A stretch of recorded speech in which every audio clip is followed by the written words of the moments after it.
Okay, getting the first pick. Get three, Pyro, get three with the Wait, kid, putting on a clinic.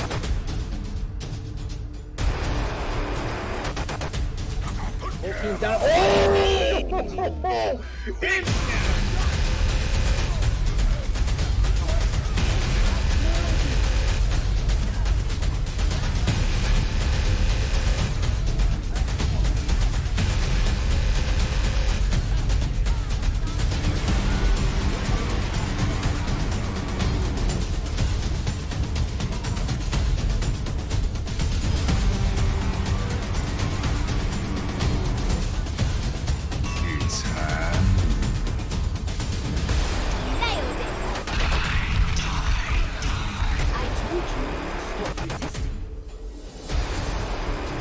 Experience tranquility.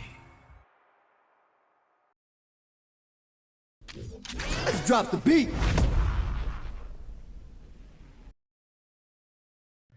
Good evening, folks, and welcome back to the BeatDrop. We have got 3 more amazing episodes for Season 6, and we're going to be starting off our end of season award winners run here in the Harmony tier with all these wonderful people right here in the lobby. Say hello, everybody.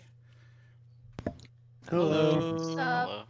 We've already done this recording once because I'm bad, so just know that they're a little annoyed.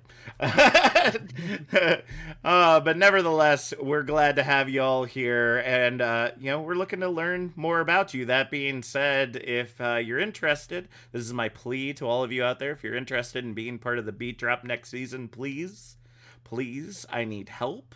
I find myself doing these by myself a lot, and I really could use a hand. So if you would like to learn, I'll even teach you how to interview people. It's not that hard. As long as you know how to talk and you can follow a basic script, you can, it's easy peasy lemon squeezy. So if you're interested and you got the time, just go ahead and DM me.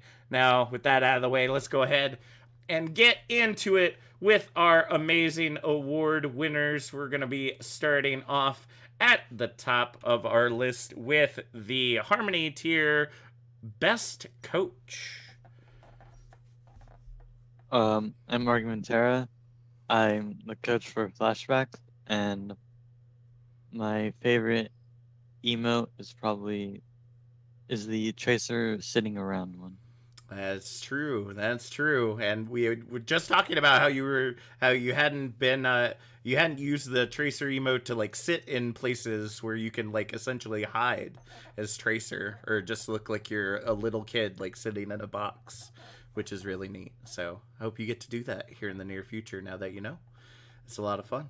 All right. So yes, and our intros today are name, team, and favorite emote, by the way, folks at home. So moving on, we have our Harmony tier Flex Support Award winner. Hello, I am Apathy. I play Flex Support and I'm the captain for Flashbacks. And my favorite emote is Zenyatta's Round of Applause, where he has all the shiny hands clap and then one of them fist bumps him. Heck yeah, all about that PMA. Gotta love it. Even give it to yourself, folks. I'm going to move on now to our Harmony tier Hit Scan Award winner.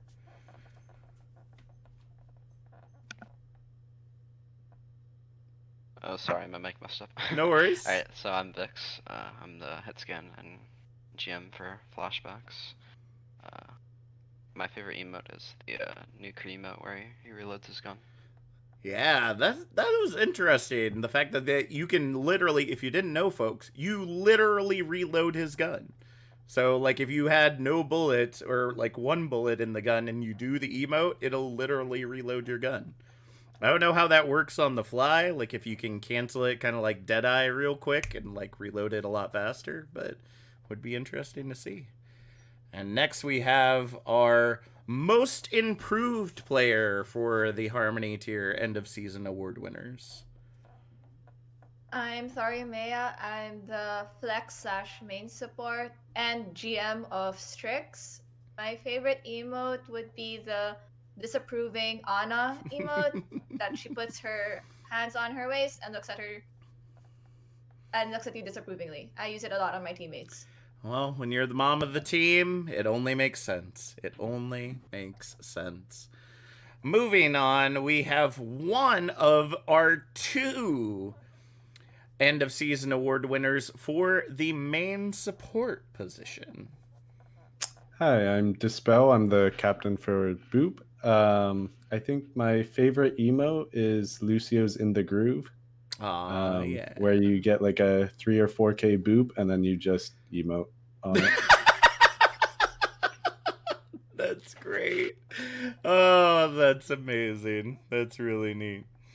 All right. And next, we have our other Harmony tier end of season main support winner.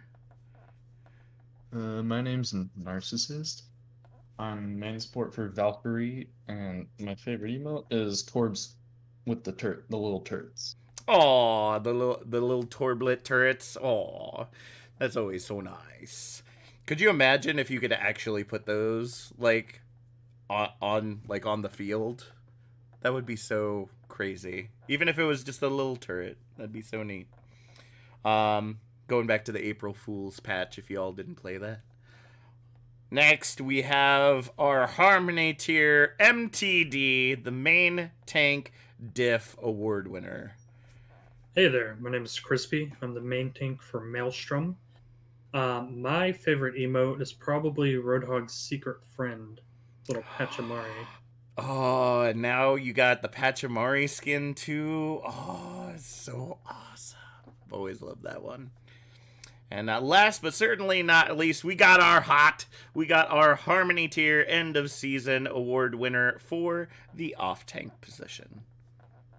Yeah, I'm Train. I played off tank for flashbacks this season, and my favorite emote is the Bastion one, where he like pulls out a little kite and flies it with Ganymede, and they spin around. That is really great. I like that one. The one I always like to use is what is it, Zombie, because I like to start at like one end of the spawn when I'm bored and see if I can make it to the exit by the time the game starts.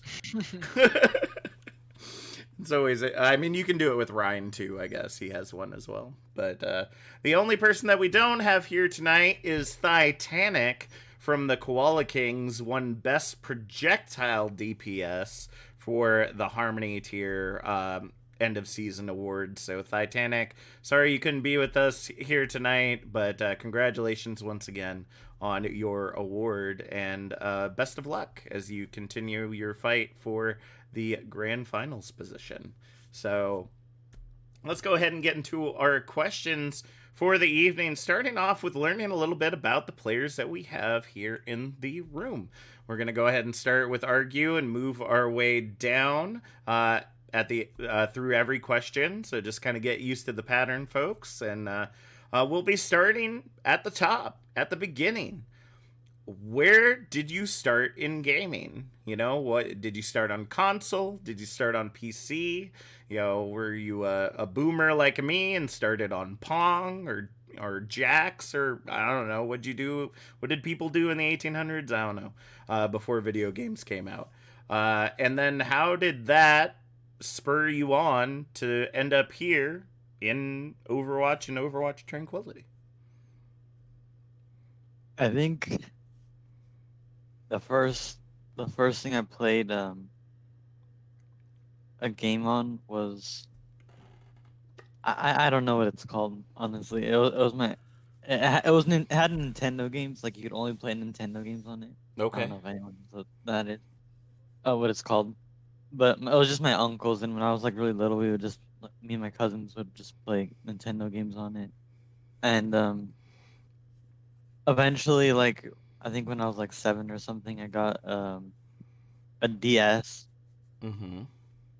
And after that, I had like this time where I didn't really play that many games.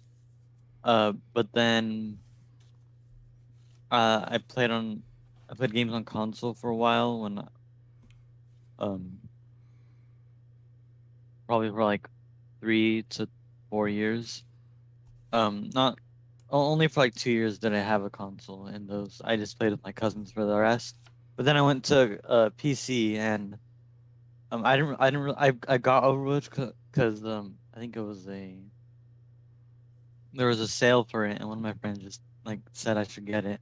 It was like in 2018, and I never played it. Well, I played it a few times, but it didn't really like spark my interest at the time. Okay. And then when COVID happened, I just played it because I was bored, and that's really when I started actually playing Overwatch. Oh, okay. Interesting way of getting there. Now I have to ask because you said an old Nintendo system that only plays Nintendo games. So was it black or gray? It was gray. It was gray. So I'm gonna assume that it was either an N64 or a Super or regular Nintendo. Those are Argues like 10. I think he's talking about the Wii. Well, I No, mean, no, it definitely wasn't the it Wii. was his Definitely wasn't the uncle's, so it could have been later back, I suppose. Plus the And I was Wii's. muted, but I bet they couldn't hear me cackle at that. Plus the Wii's were white, I'm so so hilarious. Oh, you was like 12 years old. Could have been a Oh, special okay, and edition. definitely. yeah. So it could have been any one of those. That's how I got my start. Was back on the Nintendo and Super Nintendo playing frickin' the original Super Mario Brothers and Legend of Zelda and stuff like that. So, back in the good old days. All right, Apathy. How about you? Where'd you get your start, and how'd you end up here? I started with the GameCube and Pokemon Coliseum. So I also Oh started yeah, with that Nintendo. slaps. That slaps. A lot of Pokemon. I had a brief Halo stint on my friend's console, and then my first like competitive experience was again with Pokemon. I played the Pokemon trading card game competitively. I went to tournaments. I went to Worlds at one point. That was pretty fun. That sounds amazing. Yeah. And then Train told me to buy Overwatch on my laptop, and I couldn't really run it, but I liked it. Mm-hmm. And that was around the same time that Overwatch League started, and I really liked watching Overwatch League. Okay. So I got more into it just from like watching and learning, not really playing because I didn't have good enough equipment. Mm-hmm. And I went to my college team and asked them if I could coach one of their rosters. So I did that like 3 years ago now, and I didn't really have a good experience with the staff, with the other like staff members at that college. So then I decided to play because I found a PC cafe, and I was just gonna play at the PC cafe for games. Okay. And that's when I found flashbacks. Nice. Mm-hmm. What a way to go. What a way to go. All right.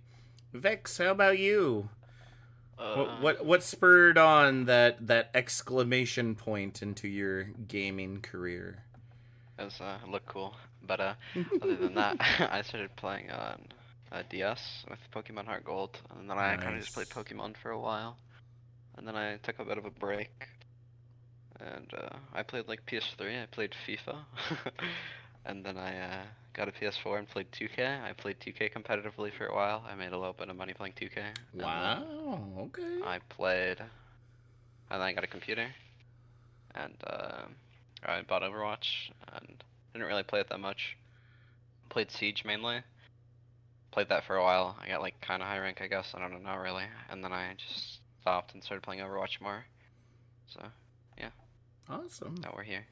And now we here. Awesome. Look at this. We got some competitors down here in the Harmony tier SESC. All right, Thea, how about you? Where'd you get your start in gaming? I got started, I think, when I was like probably late grade school. I played a lot of Command and Conquer Generals as a kid. But that's what I predominantly played along with like Civ series. I played a lot of solo games for like the PS2. But afterwards I didn't play much games. How I ended up with into Overwatch was through my brother. My brother plays it on the console, on the PS4, I think, and then I liked how it was on the PS4, like how the gameplay went, but I did not like playing any first person shooter on a controller. Like I Ah. hate it. So, but I knew there was like a PC version, so like that's how I ended up with Overwatch. But competitively, I only got into Overwatch Tranquility through Jimbo when I met him, Kaden, and a bunch of other people in like the Dallas Fuel server in like Pugs, and that's how Aw. I ended up in Overwatch Tranquility. For the most part, if I'm not playing Overwatch, I used to be playing Rainbow Six Siege with IRL friends. Oh, awesome, awesome. It's always interesting to see how people get in here, even from the owl servers as well. That's really neat. All right, Dispel. How about you? Where'd you get your gaming Um, start at? yeah, this will date me a little probably compared to the rest of the lobby. That's all right. But I'll be right there with you. yeah, I started for Christmas when I was. It pained me a bit. Someone got a DS when they were 7. I think like when I was 7 for Christmas, I got a Game Boy Advance. Woo! That's Yeah, the good and good. it came with Pokemon Crystal, and that was like Ooh. the first game I really played, and I played a lot of Pokemon Crystal. Like I had hundreds of hours into that, and I played the other Pokemon games. So for a while, I just Did you played get the one single with the player. backlight, or did you get the one where you Yeah, had to get the light back on when. it? Oh no, this was one of the ones where you still had to plug in a light. Oh Yeah. wow! And I remember it All was a these huge Zoomers, they deal. don't even know what we went through as gamers Yeah. back then. It was a Jeez. huge deal when I got my first like rechargeable battery pack. Yeah. That was a big upgrade. Instead of burning through double A's. Uh-huh. Yeah, so I played a lot of single player. I'm actually reliving some nostalgia right now that the season's over. I'm doing a playthrough of the PC ports of Kingdom Hearts. Ooh, And that's like a nice. kind of trip down memory lane. But I'm I doing got that involved myself. in Nice. I played Overwatch kind of casually since shortly after release, maybe like 6 months after it released, I played kind of casually. Okay. But then when the pandemic hit and like I work in a research lab, and that was like completely shut down. I kind of went to like in high school, I played a lot of tennis competitively. Okay. And I kind of wanted a way to like recapture like match day high, kind of that like in the zone feeling you get playing on a team in match day. So some of it was like, well, maybe I'll try looking for like an Overwatch team. I just kind of Googled like casual Overwatch like communities or leagues, and it led me to Tranquility, and I tried out for a team, a couple teams. I ended up on Boop in like the 3rd week, I think, of last season. And that was kind of my first experience doing like any team play of like scrimming or anything.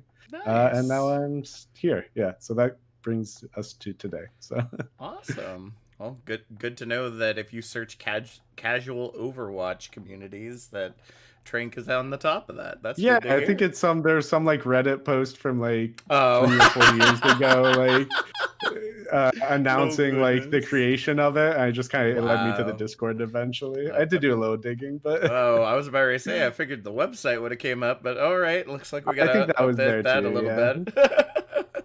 But yeah, wow, that's awesome. All right, Crispy, how about you? Where'd you get your start at? So I think I have a pretty similar background to Apathy there. I started off, I got a GameCube for like my 6th or 7th birthday. Okay. And I actually saw a relevant meme to this a couple days ago where it said, what you think Zelda was 20 years ago, and it has a picture of the original Zelda. And then it says what Zelda actually was 20 years ago, and it was a picture of Wind Waker, which was the first game that I played. Yep. And yeah, so I played a lot of that. I played a lot of Pokemon Coliseum.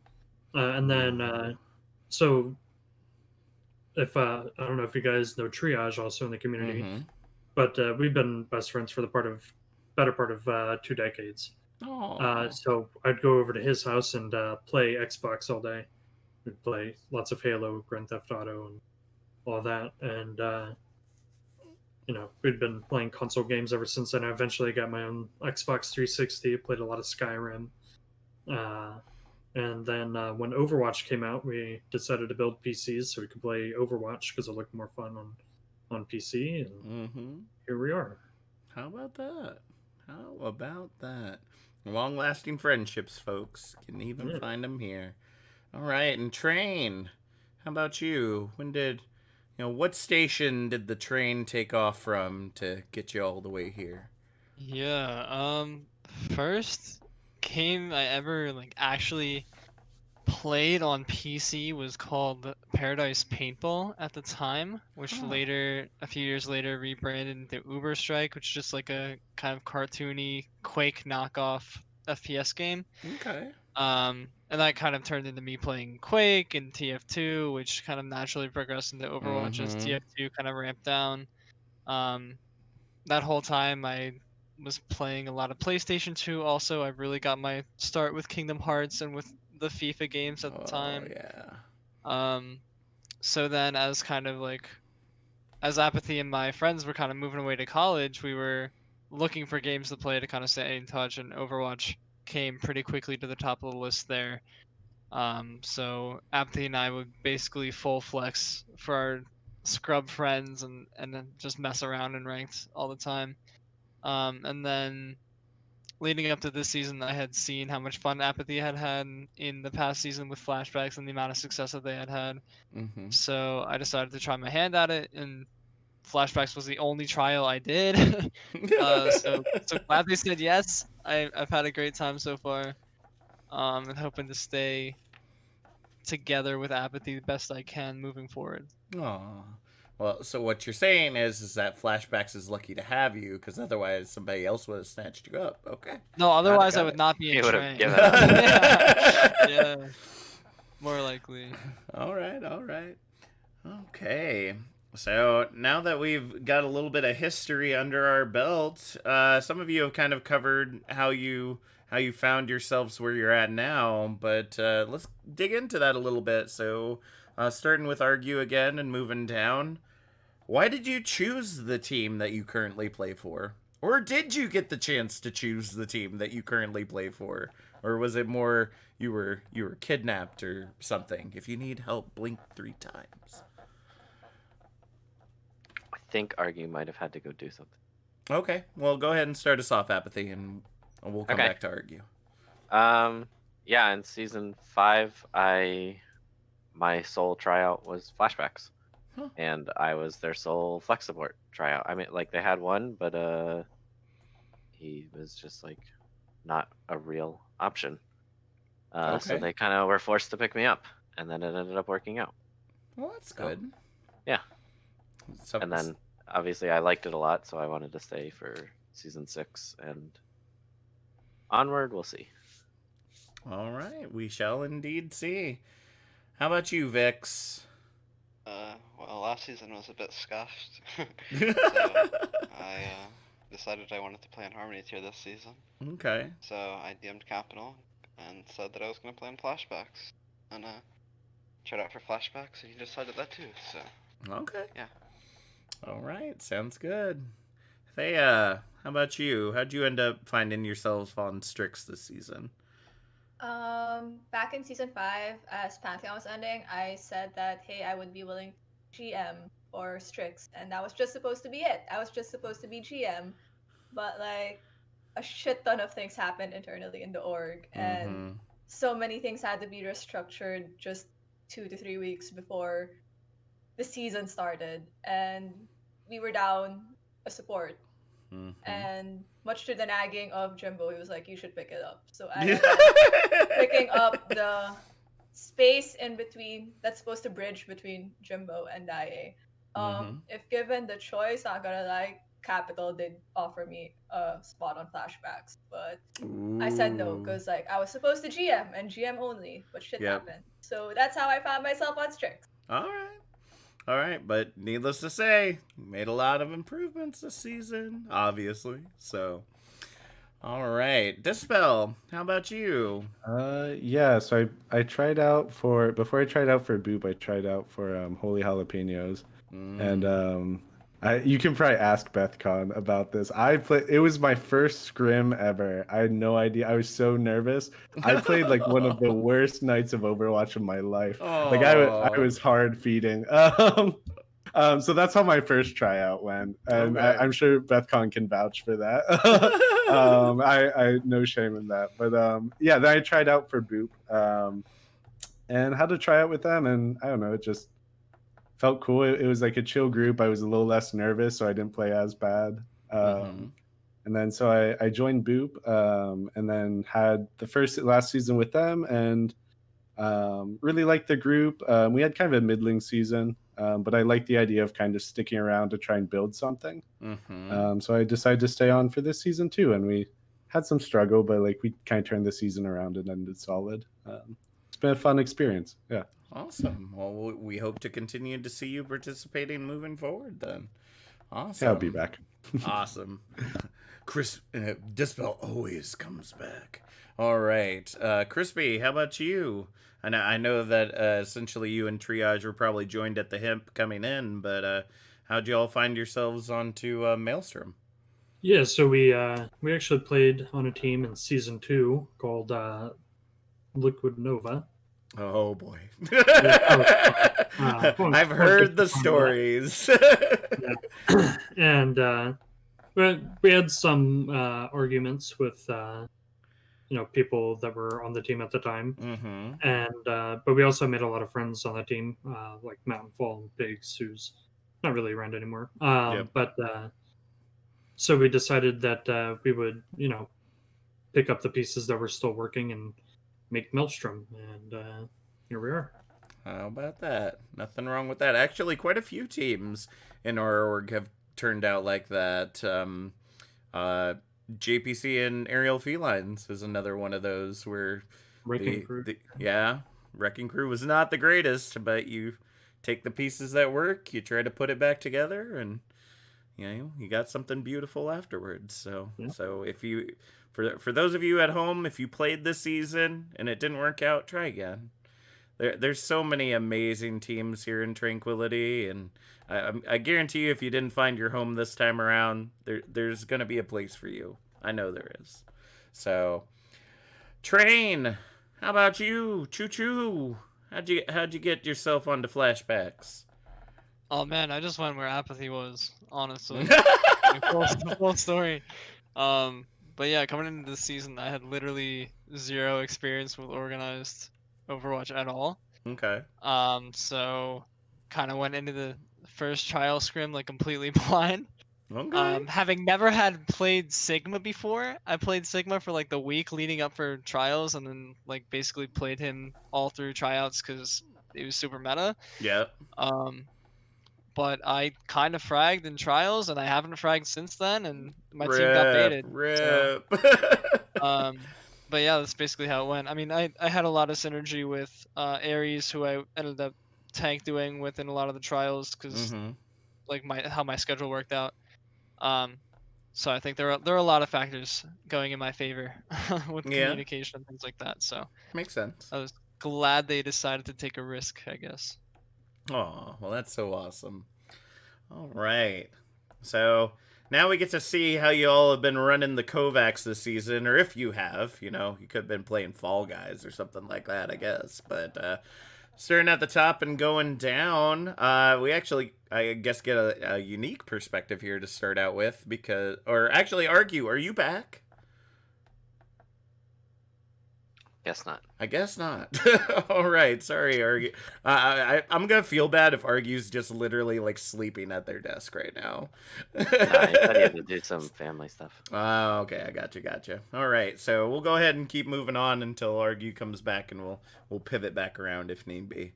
So, starting with Apathy, then, how would you say that as a player you've improved this season? Just for this season? Yep. I don't know. It might sound like wrong or selfish, but like being the captain and trying to be more of a leadership figure, I feel like that was where I grew more than like mechanically or strategically. There's nothing selfish about that. That's important. That's an important part of the team. Yeah, that's probably what I would say was just awesome. Working on being a better leader. Awesome.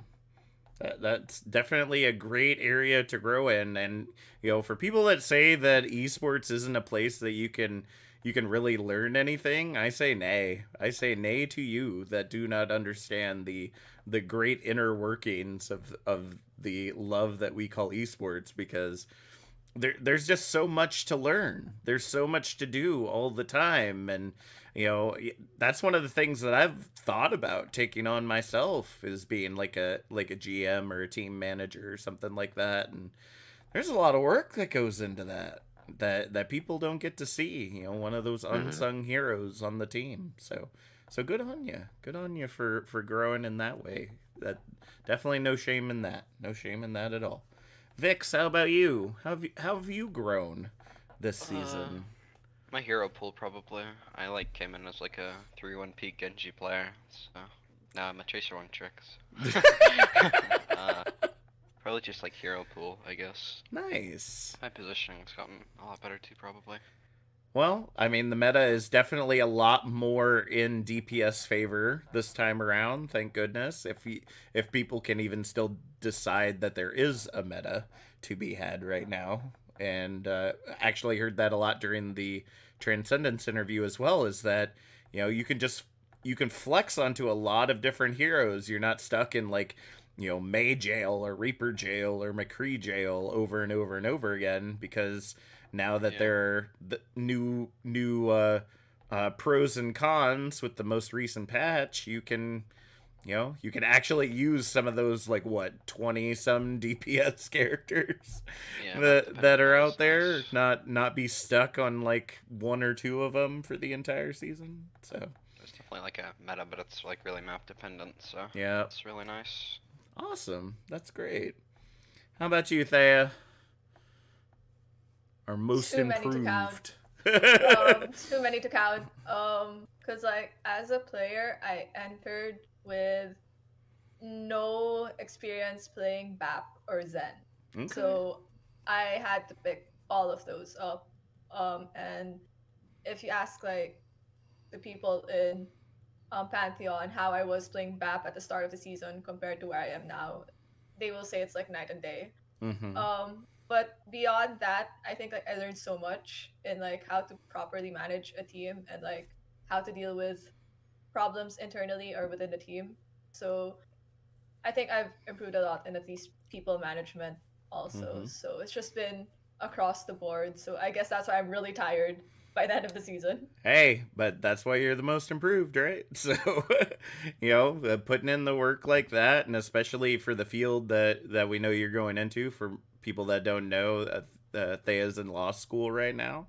So, I mean, talk about roles that need some kind of leadership basis. That's something you're going to be able to use moving forward. Maybe not in the particular degree that you do in esports, like managing a team, but those simple leadership skills will still get you a long way. So awesome.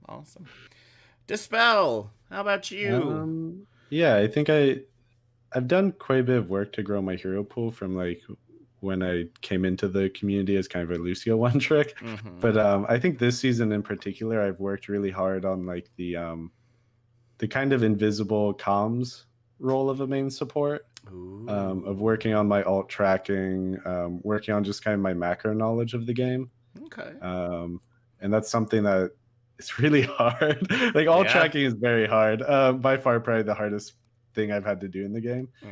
So I'm quite proud of really improving at that, and hopefully just becoming a better kind of main support from not just mechanics, but that kind of aspect of it. Yeah, alt tracking is definitely not one of those things.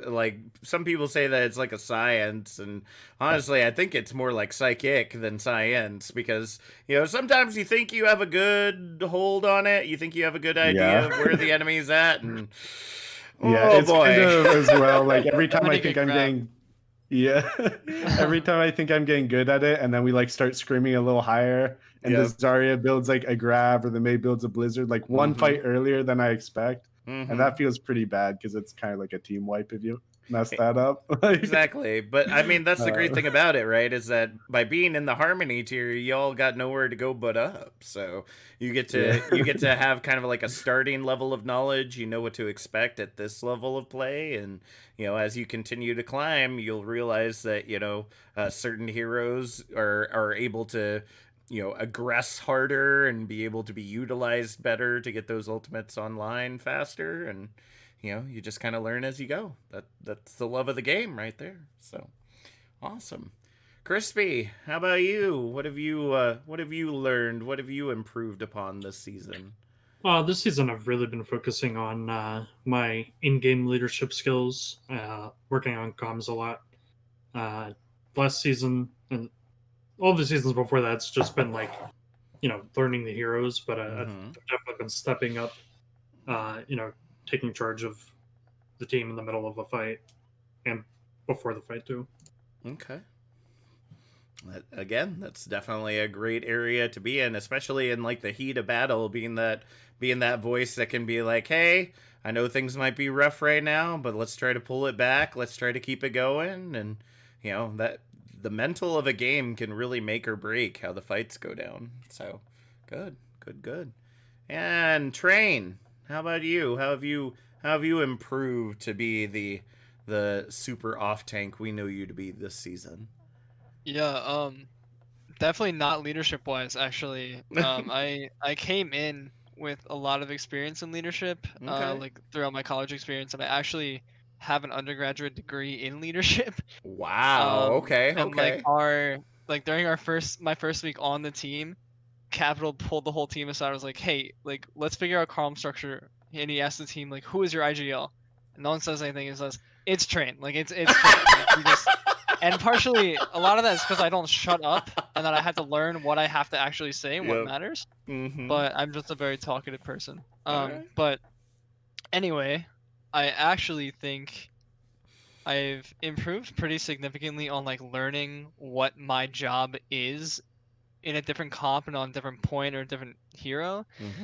Because like the thing with off tank is that there's so many things you could be doing at any given time, especially True. like on Diva, for example.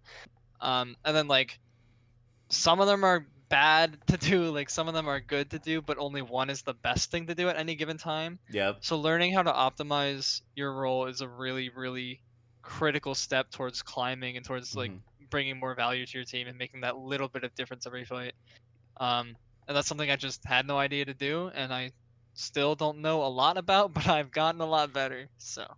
And that's good to hear, and I would definitely agree with you there that, it seems like there's a lot of rules that are relatively easily defined. You've got your particular DPS that are flankers, you got your particular ones that are, the long range that can kind of set up where the supports are at. Supports are always in the back line usually, unless they're in the enemy back line because they shouldn't be, or maybe they should be, I don't know. And you got your main tank essentially creating space in the front line, but like you said, specifically with like heroes like Diva, like you're peeling, you're diving, you're protecting your main tank, you're protecting your support line, you're running in with your DPS. Like there's so many different things that you could be doing at one time, and trying to figure out what the best thing to do in any certain moment is definitely something that can make or break that particular map or match that you're playing on. So it's definitely a skill for all off-tank players to learn, as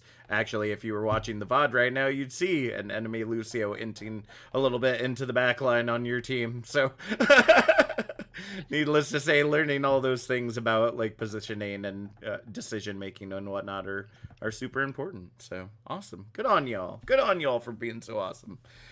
Argue, are you back? I think he'll DM me when he's back, or say something in general. All right, so we'll wait for him to DM you. I can't see general because we're recording, so if you can let me know, that'd be great. Yeah, I'll let you know. All right, so I guess we'll go ahead and move on, and hopefully we'll get to have Argue answer these questions a little later. And we're gonna move on to our next section called Would You Rather. It's really straightforward, really. I'm gonna give you two options, and you tell me which one you would rather. So, if I gave the example, would you rather eat a hot dog or a hamburger? Well, that's it. You just tell me why you would rather do that. So some of these are going to get kind of weird. So you can thank Artemis for that because she helped me put all those together. But for the most part, it should be really interesting. So just kind of have fun with it. So I'm going to make it easy for you to start things off. Apathy. Would you rather be too hot or too cold? Too cold, definitely. Why? You can always put on more clothes, but you can't take off more clothes. I mean, you can, but if you're in public, then that's probably a no-no. I mean, so... where I live in the summer, I mean, it shouldn't get to but it gets like 100 degrees. Oof, yeah. For some reason, even though I'm not even in the south, it's just hot and humid in here. Yeah. And trying to sleep, laying in bed with just underwear. You can't take your skin off, so even then it gets to a point where it's too hot. Yep. I feel that. I mean, it just got to 70 here in Connecticut, and I'm already sweating like crazy. So I've already pushed like 95. Oh goodness. All right, how about you, Vix? Too hot or too cold? Definitely too cold. I agree with Apathy on that one. All right. Being hot sucks, man. Yeah, hot does suck sometimes. Thea, how about you? Too cold because I'm already too hot. All right. However you interpret that at home, folks. Just saying. All right. Dispel. Too hot or too cold? I would rather be too cold for similar reasons to Apathy. You can put on a coat. Okay. I don't like being sweaty and humid and sticky. It's yeah. All right, Crispy. Yeah, I'm gonna ride that train there. What? Speaking of which, train. I didn't know you liked that train. I would much rather be too cold. Even like besides putting on more clothes to be warmer, like I just like being cold more. Okay. Like, I don't know what it is. Like shivering is a lot better than it just sweating. feels more comfortable. Yeah. Being too cold is an excuse to hug people. Just saying. Aww, that is definitely a good excuse for sure. Can't cuddle when you're hot. Can't do any of the fun stuff in like relationships or with your friends when you're hot. So makes sense. All right, I would agree with that as well. I would much rather be too cold because I can bundle up in blankets and whatnot, but you can't take off your skin if it gets too hot. And like I said, it's barely 70 and I'm already sweating because I'm a big boy. So yeah, I'll be a polar bear all day long. All right, starting again with Apathy. Would you rather go without TV or junk food for the rest of your life? Just Netflix and cable TV type stuff, or? I mean, it says TV, so I will assume just cable. I think it'd be a little intense if I started adding in like YouTube, Netflix, Hulu, stuff like that. Without cable is pretty easy. I would say so. Even then, even like sports, you can stream on YouTube nowadays. Mm-hmm. How about you, Vix? Oh, Vix. You're still muted if you're talking, Vix. All right, we'll come back to Vix. Oh, there we go. I was muted on Discord. I don't even worries. have cable, so it's gonna be a no cable situation. Yeah, that's gonna be a pretty easy one. Thea, how about you? Honestly, depends on the context of where I'll be when it happens. Ooh. So, if I were here in the US, then no cable's fine. But if I were back in the Philippines, I would say no junk food. Interesting. Okay. All right. How about you, Dispel? Definitely no cable. Cable is kind of awful to start with. You're right. Sports is like the only thing I would watch, and I don't know. Ice cream's pretty great, so I'm not giving that up anytime soon. Not gonna lie with you there. All right, Crispy, how about you? I did not hear what we were comparing. Would you rather go without television or junk food for the television. rest of your life? Television. All Television sucks. Nothing good on it. Understandable. And train. TV for sure. Yeah. I'm like living on my own now and have chosen not to get cable. So yeah, I pay just as much for internet and all my Netflix and whatnots that I would be for paying for basic cable television and internet. So yeah, I pay for what I want to watch. Makes sense. All right, starting back up with apathy again. Would you rather be able to breathe underwater or fly through the air? Probably fly. Why is that? I don't really like the ocean that much. Or like, I don't know. Okay. Flying is just more useful. Understandable. Vix? Fly, I'm pretty sure. I mean, you can like explore the bottom of the ocean, right? You'd still just die to the water pressure, so yeah. Just fly. Yeah, it doesn't really give a whole lot of detail as to it. Well, I would imagine that if you could breathe underwater, that you'd probably have a different system that would deal with the atmospheric pressure. But question doesn't really go into detail about that, so I guess that is a good point. Good point. Thea, how about you?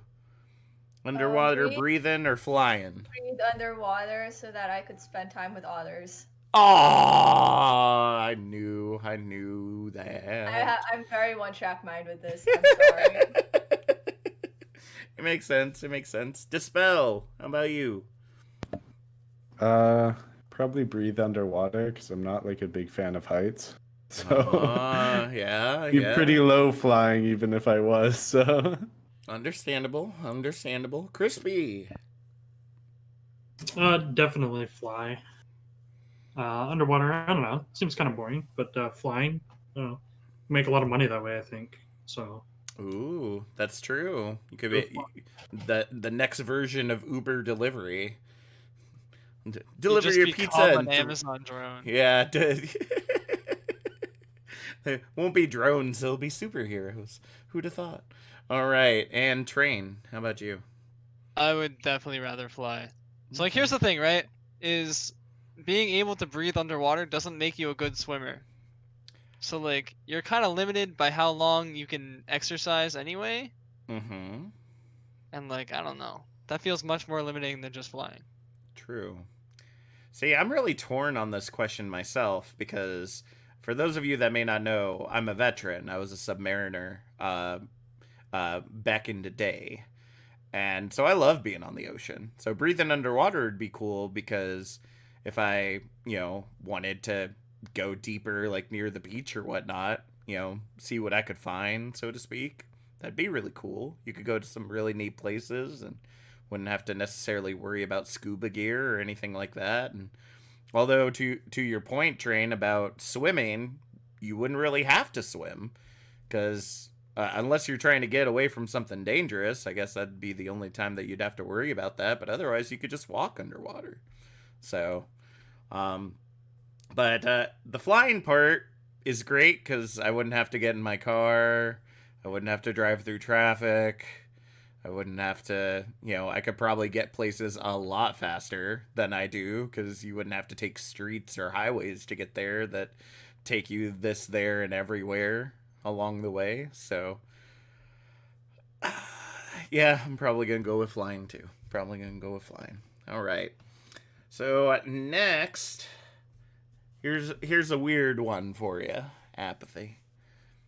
Would you rather have your skin change colors based on your current emotion, or have tattoos appear all over your body based on what happened or based on what you did yesterday? What color would no emotion be? Would it be white or translucent? Okay, I know that your name is Apathy. We know you have more than just apathetic emotion. Come on. I mean, I feel like the tattoos would be pretty blank. I don't do that much day to day, so I guess that. Aw, I don't know. I mean, changing colors is also cool. that's true. Depending on what you end up setting up with and whatnot of whatever your emotional colors may be. That Yeah, could it be would really cool. depend on which colors were which. That's I true. guess. That's true. All right, Vix, how about you? I'm gonna go with the colors, man. I'm not gonna be boring, you know? All right, all right. Thea, how about you? I'm with Vix. Definitely the colors. Gotta warn people when I don't want them to approach me at any moment. So like the moment they see it, it's Defense warning signals mechanism. that yeah, like Don't that's come how it anywhere works near in Thea right that's now. how it works in like The the wild. wild. Yep. So like might as well use it for myself. Because then you don't even have to talk to people, right? Yes, exactly. Easy day. Easy Perfect for day. introverts. Nice. Dispel, how about you? I think colors would be neat. I don't know. I don't really have a good reason. I think it would just be cool. Mm-hmm. Like seeing the way the color changes as your mood changes in response to things. Yep. It'd be neat. That's really the best reason I can come up with.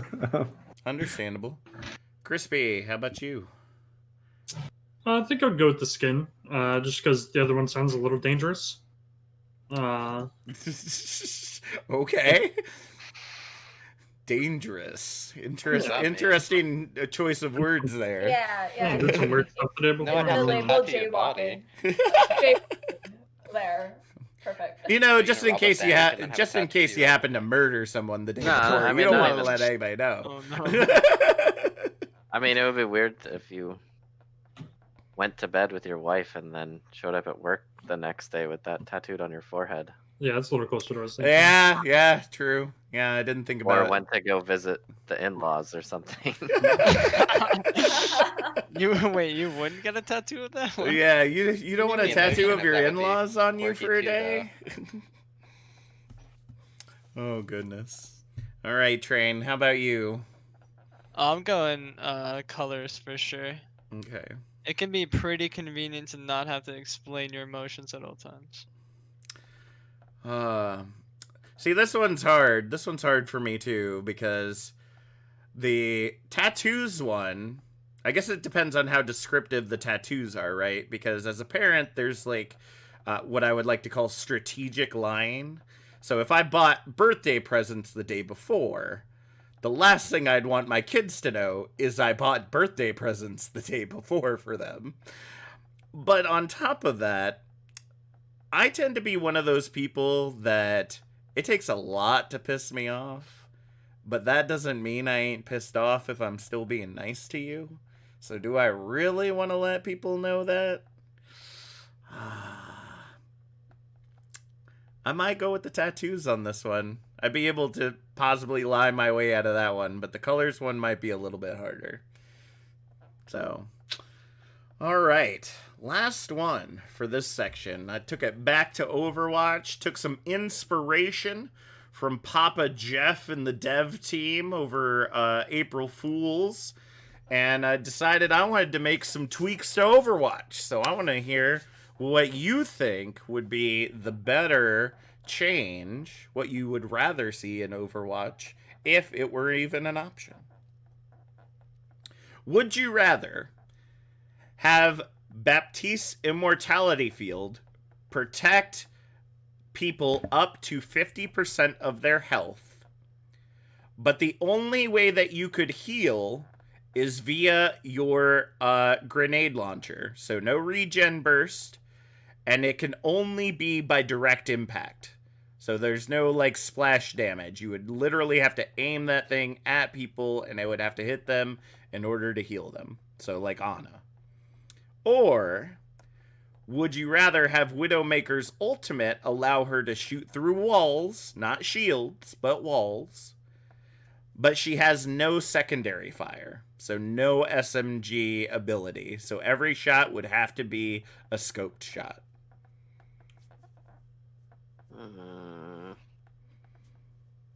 Well, one of those is a massive BAP nerf.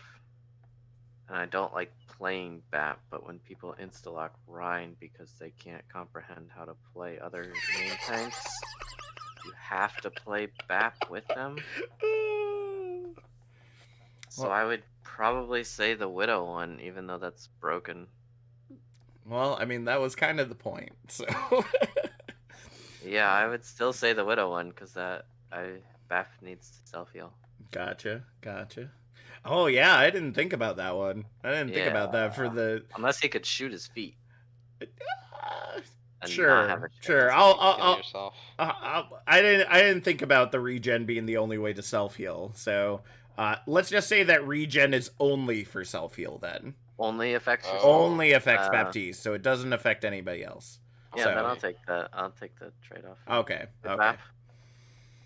All right. How about you, Vix? That'd just be a BAP buff. That'd be terrible. You think so? Well, they're both buffs now. Yeah, that would definitely be a BAP buff if he could just make Emort do 50 or keep them at 50% HP. That'd be terrible. Yeah, but you gotta think you'd have to be really good at aiming that arc shot with the grenades. Yeah, at like higher levels of play, it would just be a buff. Yeah, I was about to say at higher levels, but I'm talking about for y'all. I mean, I'm saying that, Do you trust apathy that much? Do you trust apathy real quick? gotta flex real quick. Well, you're the Masters player, not me. You trust me. Hey, I don't gotta trust you anymore. Don't gotta trust you anymore. You trust Capital. Capital does a bit of trolling, but he can aim. I don't want BAF to be buffed. And I'm a DPS player, so it's again. I guess go with the Widow one. Gotcha. Thea, how about you? I'm selfish, so I will take the BAP one just because I can't aim for shit on Widow, but I can definitely start hitting my BAP heals, which I've already done because I've had a couple of micro coaches tell me to stop trying to aim my BAP heals when I could just hit the floor. But I already have practice. I was about ready to say, but then you'd have to do that because that would be the change. Practice for me, so it's easy. Win-win for me. I'll take it. All right. Dispel, how about you? As a support player, there's no way I want to play against a Widow that can shoot through walls. That would be insanely oppressive. True. So I would go with the BAP. But she couldn't shoot through shields, though. So, like, as long as you were behind your main tank, you'd still be okay. We trust our main tank? Do we trust our main tank? I guess just sit behind Ryan, guys. You'll be fine. It would be something that punishes good positioning, Widow may right? In terms of line of sight. Yeah. Punishing flips. If that Widow became meta, it would also be a Winston Diva meta. So ooh, that's true. Yeah, that's true. That would be fucking. All right, Crispy. Yeah, but ladder would be awful. Wait, oh yeah, can you eat? Can you eat them? I guess you could just eat them with Diva. Yeah, you can do, or Sigma. Know where it's coming. You can't see them coming. Yeah, see where it's coming from. Yeah, you'd have to know where Widow was. That's the only thing. I think it'd be a double shield meta. I think it would, yeah, it'd definitely be a double shield. It's a Sigma moment. Because you can shield on your way back from spawn with Sig. That's true. That'd be awful. Oh my god. I guess you could just shield the Widow. You wouldn't have to shield everyone individually. Exactly. Widow, yeah, if you know where the Widow is, you could still, like, one of your teammates on the Diva or Sigma could still shield or dive the Widow, and then they wouldn't get any value. It's just that easy. It's just that easy. Just that easy for it. It would actually just be Yeah, totally. And remember, if you get in her face, she doesn't have the SMG anymore. So you better hope she's really good at shooting. Otherwise, she's just dead. It's useful anyway. It's okay. All right, Crispy, how about you? Where do you fare on this? I would definitely pick the BAP because that sounds far less oppressive. Okay. And Train. Look, I hate Baptiste, but you gotta take Bap here. Yep. If you're walking back from spawn as like any character that's not a tank, and you just get sniped by a Widow on like King's first when you're on King's third, I would just uninstall the game. But you also gotta think about how far away that is. Like, I mean, okay, it's small, Well, it's hit scan. but That's good, yeah. you still see it and it's hit scan. So You could spawn camp someone all the way across them. Wait, yeah, can you? Oh wait, no. yeah, that's what I'm saying. you could, but you'd have to be hella accurate. Like, think about how far away that is. But they're walking in a straight line back from spawn, right? Well, not necessarily. I mean, And what? you gotta think how far away they are. Well, depending on the map, like right? Another 20 seconds to it. Just never get back. What? Fuck it, boys. That sounds We horrible. call this respawn simulator. It's not Respawn fun. simulator. I mean, BAP is just like kill lamp. I don't know. Exactly. It seems easier. BAP's OP, man. Yeah, BAP's OP. BAP, Well, I would also agree. I would take the BAP change over the Widow change because, like that, I can't aim worth shit on Widow. So, plus I also have practice because when I've been playing a lot of Hanzo lately because I've been trying to get used to him and not completely whiffing his shots over and over again, and I feel like it translates that to BAP pretty easily. So, all right. So, Argue, are you back yet? We've missed you. Sad. Sounds like a bit of a no. That guy fell asleep. For Guaranteed. I feel so sad to have Argue just fall asleep like that. Argue's Rip. mom came in the room, man. Oh goodness. All right, so we're gonna for a while, but he didn't specify. Yep. So we're gonna move on to our next set of questions. Oh man, hitting puberty late. All right. Moving on to our next set of questions, where we're gonna talk about the season and just kind of how y'all felt about it, and look forward, look back, kind of things like that. So starting again with apathy and moving our way down. What's your favorite memory from season 6 thus far? It can be about anything. Actually, pretty early, probably the GOATS tournament. Oh, dude, that was so fun. That was really fun. We went up against our Discord tier affiliate team as well. Oh. Where they really had figured out their roster and they did a little bit of trolling and we beat them. And then we had a really fun game versus Tempest. Nice. So, probably that. And I like Zen. Okay. How about you, Vix? Favorite memory of season 6? Mine's either that or... Wait, there's a couple. So that, the KK game, like in preseason, was really fun. Because we kind of kicked it into second gear because we realized that we were it's possible to lose. Okay. And then Blood Hungry OW going ba. Dude, that was mine. Nano.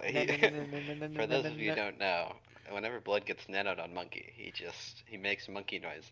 Oh my god. I love that. Not like not consistently. monkey noises. The noise that his gun makes while he shoots.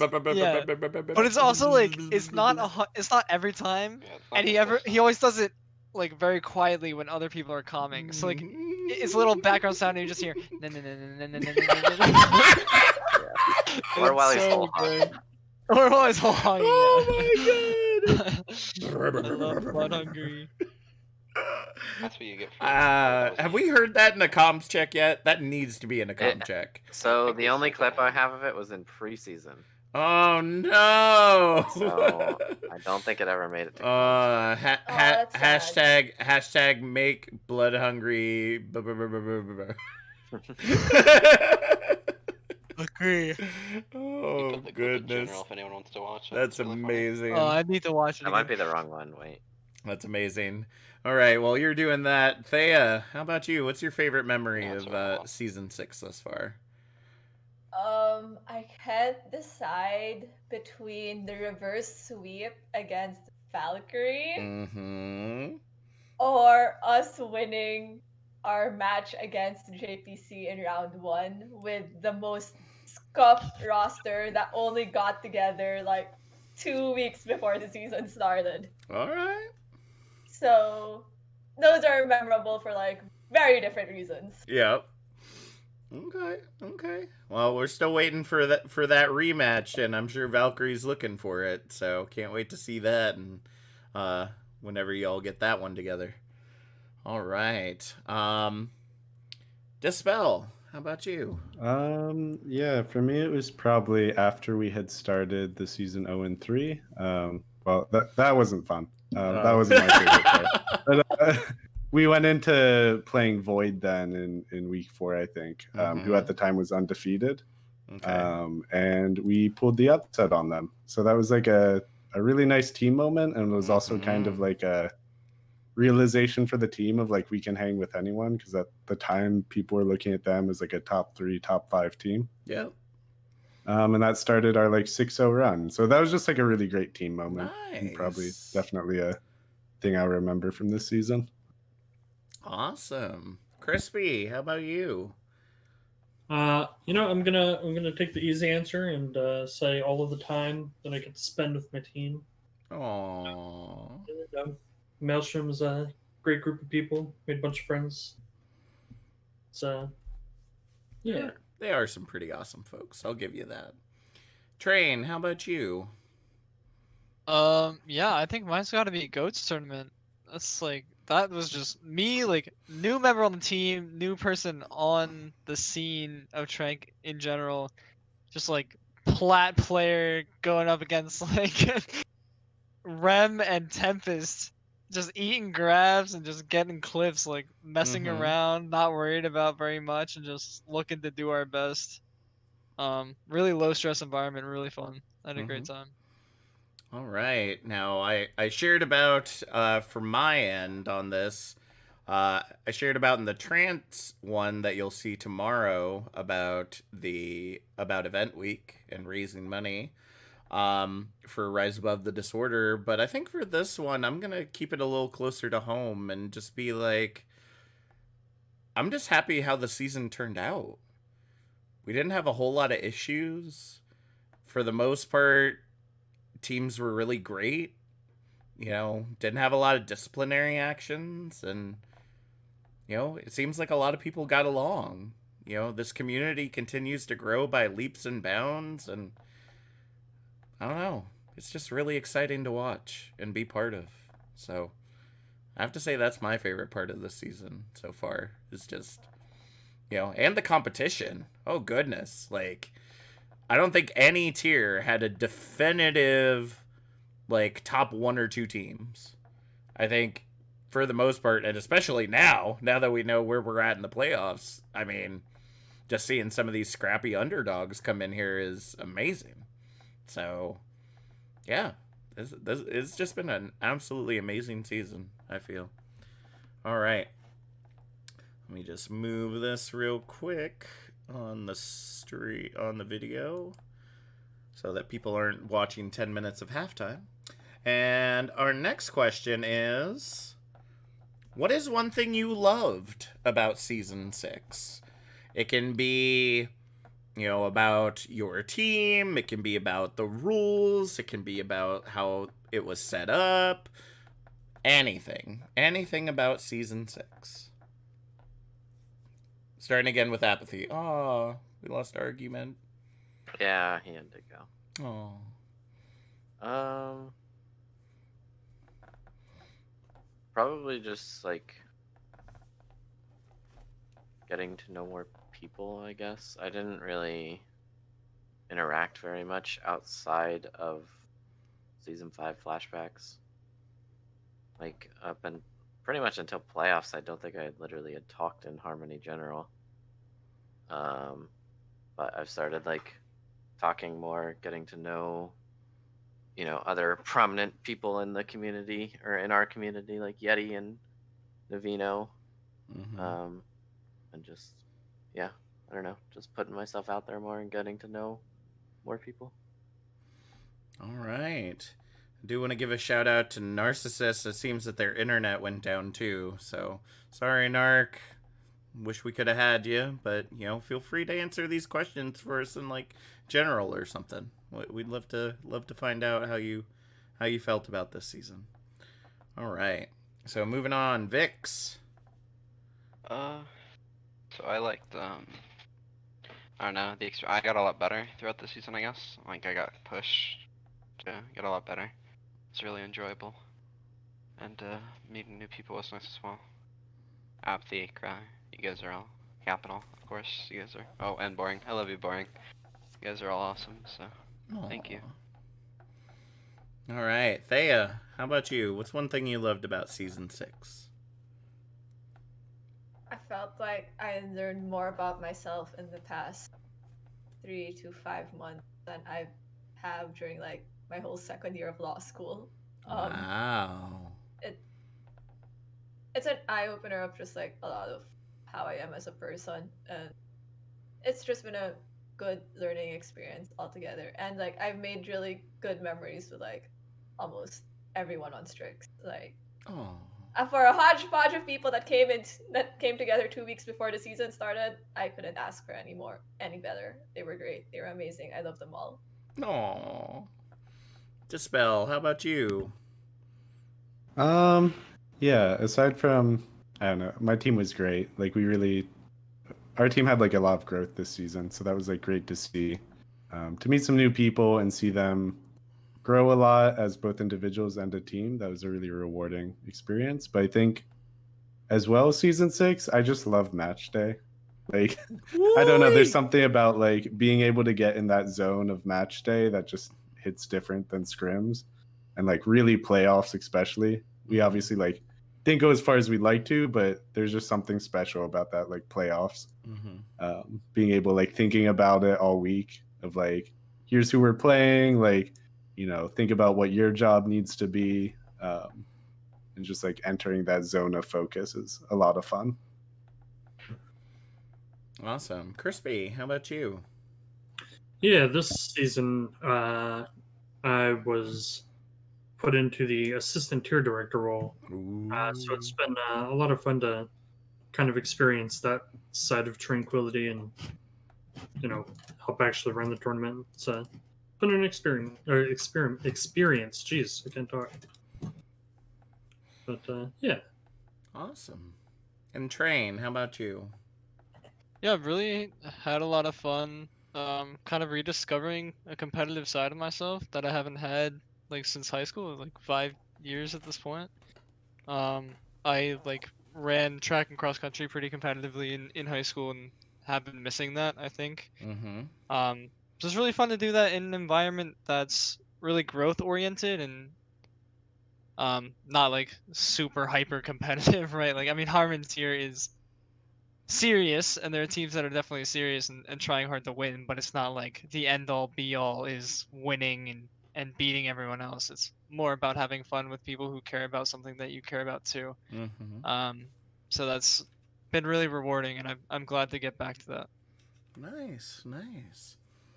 I know for me, I think the thing that I've loved the most about season 6 is I've kind of hit like a pseudo quarter to midlife crisis that I wasn't expecting. Like, not only have I gotten to spend a lot more time with the community because of the pandemic, and I've gotten to learn more about people and interact in a lot of deeper levels with some members and teams of the community, but on top of that, I actually am looking into possibly going into casting full time, and I don't know how I feel about that because it's something that I really enjoy doing. I always kind of thought of it as a hobby, but when Dor kind of gave me the push to be like, "Hey, you should apply for Reflash," and then I just like shot up to be like this voice of like tier 3, tier 2 Overwatch. I don't know. Like I've literally had to sit down with Artemis and start talking about if this is a direction that I should be looking to go. Now, note, I'm still going to finish my master's degree and get my teaching license, just in case. But like, I don't know. This pandemic, for all the bad things that it has handed us, I feel like it's also opened a lot of doors for people who otherwise would kind of just have been stuck in the same old, same old. And I think that's pretty awesome.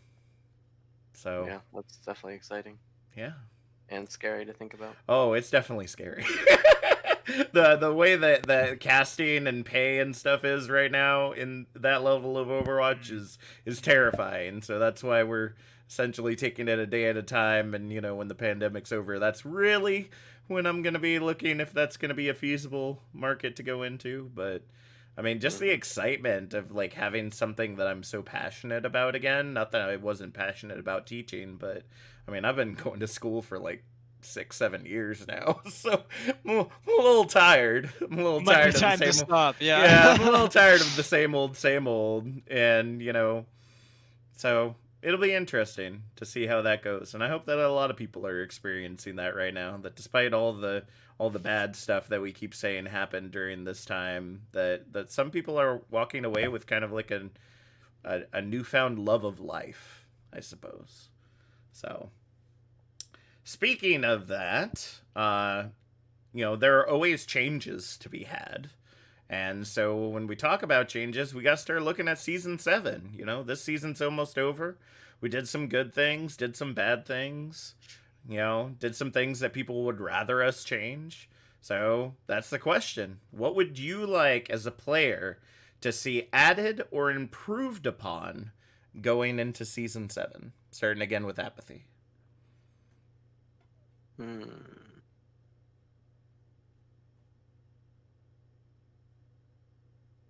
No pressure.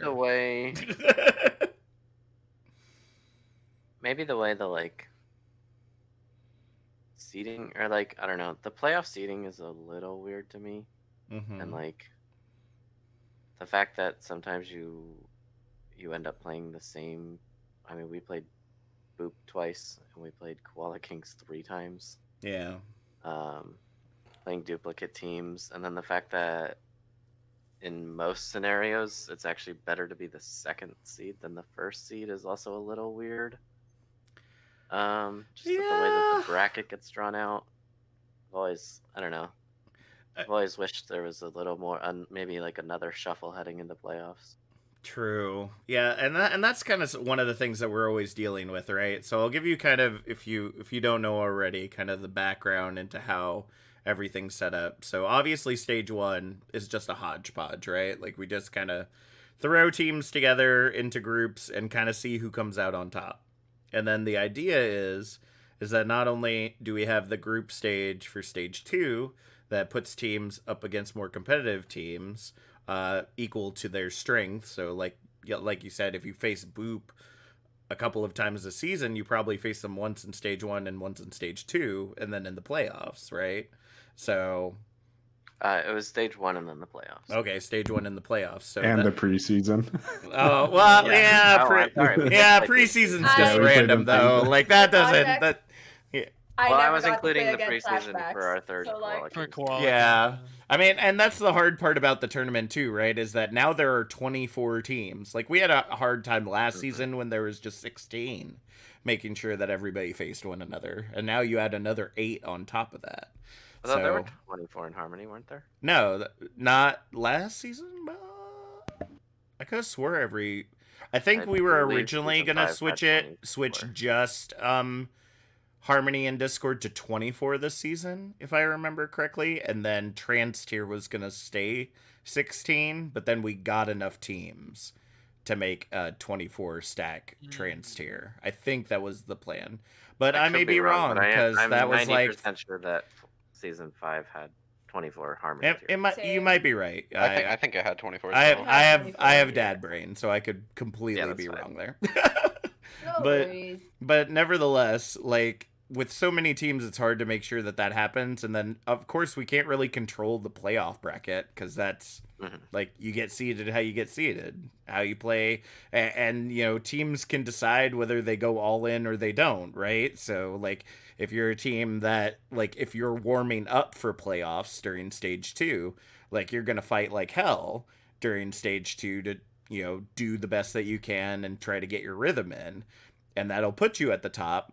But that means you might not face the greatest people going up. Whereas if some teams, we like to say sandbag a little, get yourself seated a little bit lower, you might get a little bit easier of a run heading up.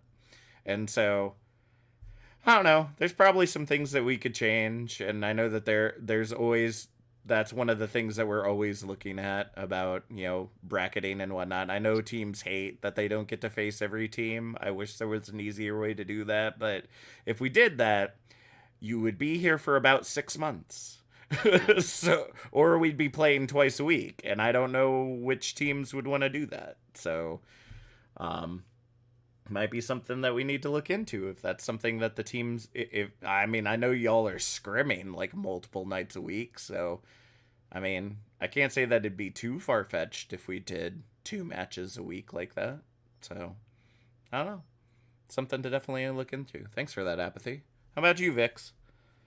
I can't really think of a good one besides. I don't know if this is a good one really, but old Discord tier is like really, really competitive. Like when the cap was 3,800. So I kind of wish that would be back, because I don't know. I don't think trans like is as competitive. Like people don't really try as hard. I don't think. Really? Yeah. Huh. I mean, old Discord was like extremely competitive. So. Interesting. I mean, I feel like all the I feel tiers like that'd be have been... cool. Okay. That's definitely something to look at. And just like last season, we made some adjustments. I wouldn't be surprised if we did that again going into this next season. They're probably looking at it right now because, as you know, we always do like the season 7 reveal before we end up opening applications for next season for teams to apply. So I would imagine they're probably looking at that, seeing kind of how the SRs and the average SRs impacted competition. But I don't know, at least from my standpoint, it seemed like everybody was super competitive this season. Like, it was really hard to... No, I mean, I think the season was competitive. I just mean, like, I don't know. Like, level of play, I guess. I don't really know. Okay. No, I got you. Okay. Thea, how about you?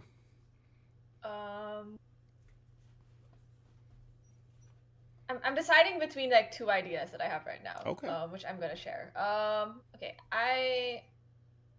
this is like kind of debatable, but I think like the SR range for Harmony should at least be adjusted in a sense that like we should incentivize people who are like 2,900 to move up.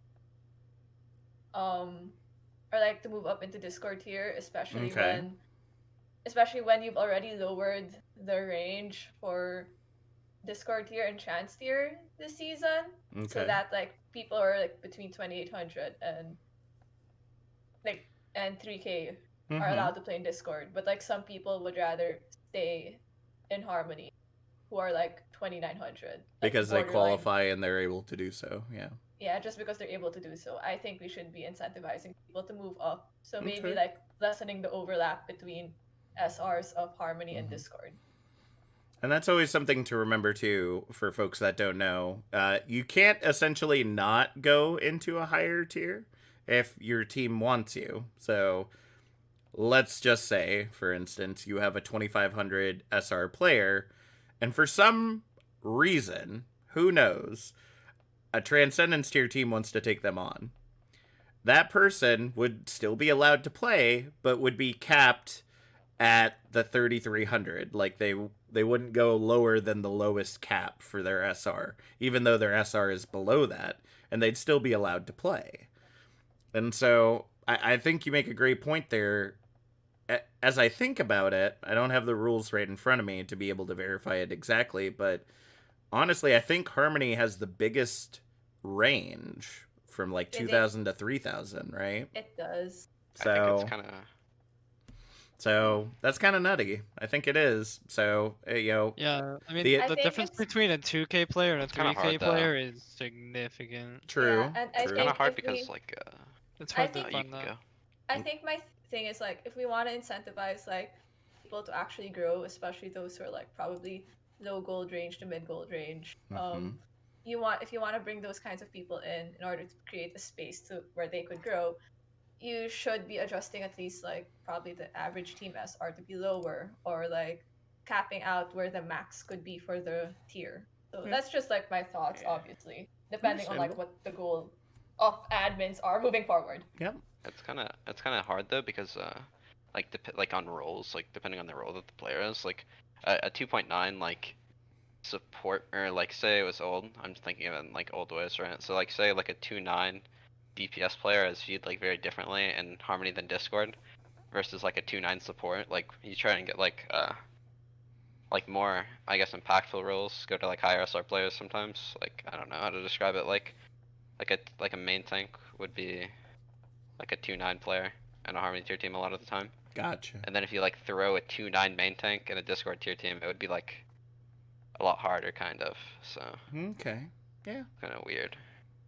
No, that makes sense. And I mean that's why we create spaces like this for feedback, right? Because that's something that we're always thinking about, like with the metas changing and, you know, the average SR rates changing for teams, you know, it's something that we're always questioning. So, yeah, I definitely think that's something that we could look at, Thea.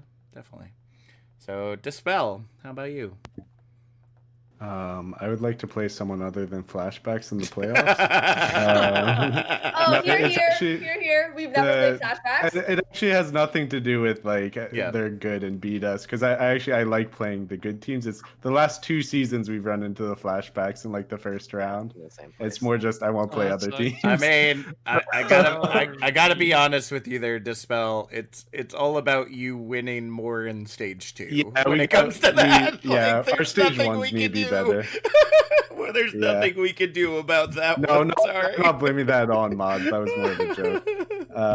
I do think it is like, I don't know how to fix this, so this isn't my suggestion, but it is weird how heavy stage 1 really weights your playoff chances. How so? It makes it very difficult if your team has a rough start to the season to recover. Because you get slotted in, you're pretty much locked into the wild card and then immediately put against like a 1 seed. True. It's kind of an impossible problem though, because I understand the rationale behind that system. Yeah, I mean that's just regular. That's like bracketing 101 right there. Is that the lowest seed goes against the high seed in the first round? No, yeah, I'm just saying because like you get locked in. Like we ended our season like 6-3, right? Yep. And I would say we're significantly better than our 0-3 start. But part of it's just, I don't know, have a better stage 1, like at the end of the day win. Yeah. So I mean, they had a better record than Vanguard and I think Koala Kings, technically, right? Yeah. I guess the rationale is they're in harder pools though, so of course their games are harder than our stage 2 pools, but true. I would almost like like a solution for that. It's like a observation. I think my actual suggestion though is that I think would be really cool. And I don't know, maybe you would appreciate as like a caster for like hashtag narratives. Hell yeah. I think it would be cool if like the top half of the seeds in the bracket got to draft their opponent. Ooh, like contenders? I think that's a really cool concept where like the 1 seed gets first pick and could pick their opponent and then you go down. Oh that shit, that'd be cool. so cool. Oh my god, that'd be so cool. Oh, I think that has man. been discussed. But I was kind of thinking like a longer play-in bracket. Yeah, that might be. Well, that's the thing that we're another thing that's always looking at, right? Is the time that this takes. We're on 3 months right now, folks. Yeah, I don't know if you've been. Already I don't know if you've. I don't know if you've been paying attention, but it has been 3 months since the season started. Yeah, and so that's always been the catch-22 with this, right? Is if we make the season longer, will teams want to stay?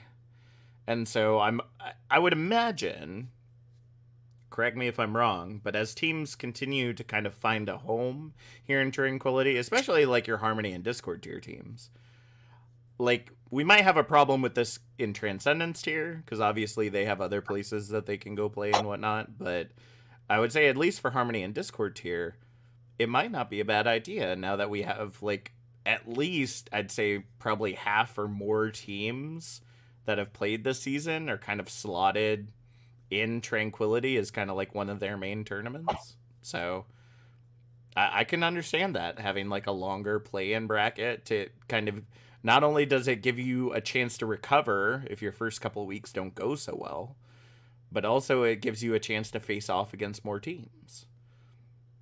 So it's definitely something to think about for sure. I realize that's a hard problem, so I don't have a good because the season is a grind. But that's just kind of something I noticed this season is like if you start out the season rough in like the first 3 weeks, you're like it's very hard to recover. But yeah, that ooh man, that having But the I do top like the seeds, drafting. having the top seeds draft their opponents. Yeah, I like that from like a narrative perspective of like it's very cool, and the idea of counter picking and stuff. Yep. And I think that'd be really neat in the fact that you could the way that the bracket could end up playing itself out would be fantastic, right?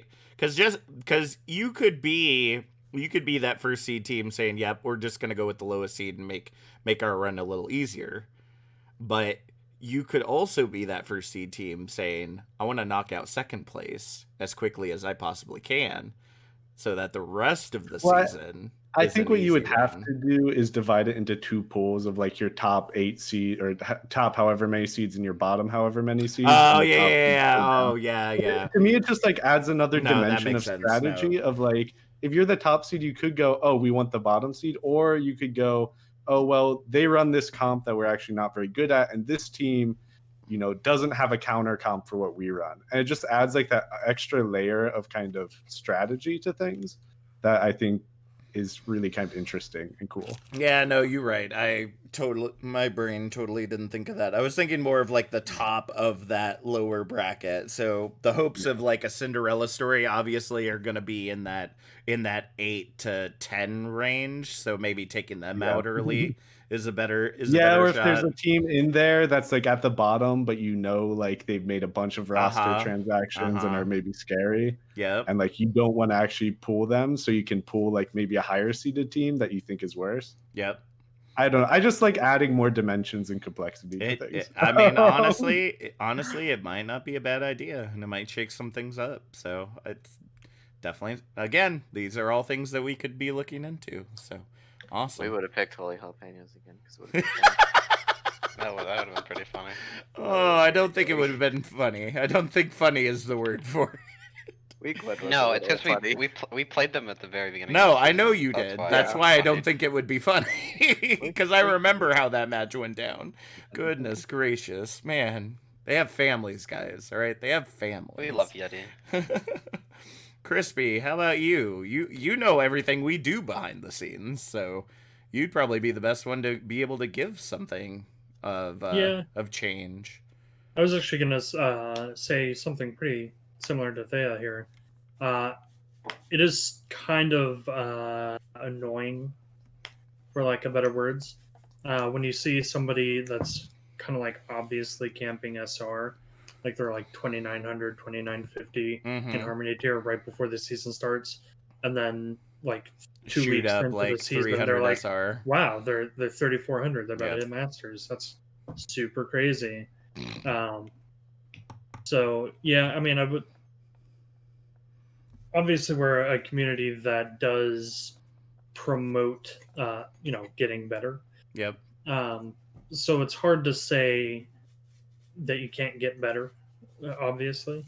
But on the other hand, it's like it's a little sus sometimes when that happens. But no, and I won't say that doesn't happen, because I've heard of that happening as well. Is that people like they almost like postpone their improvements, right? Like they see themselves climbing.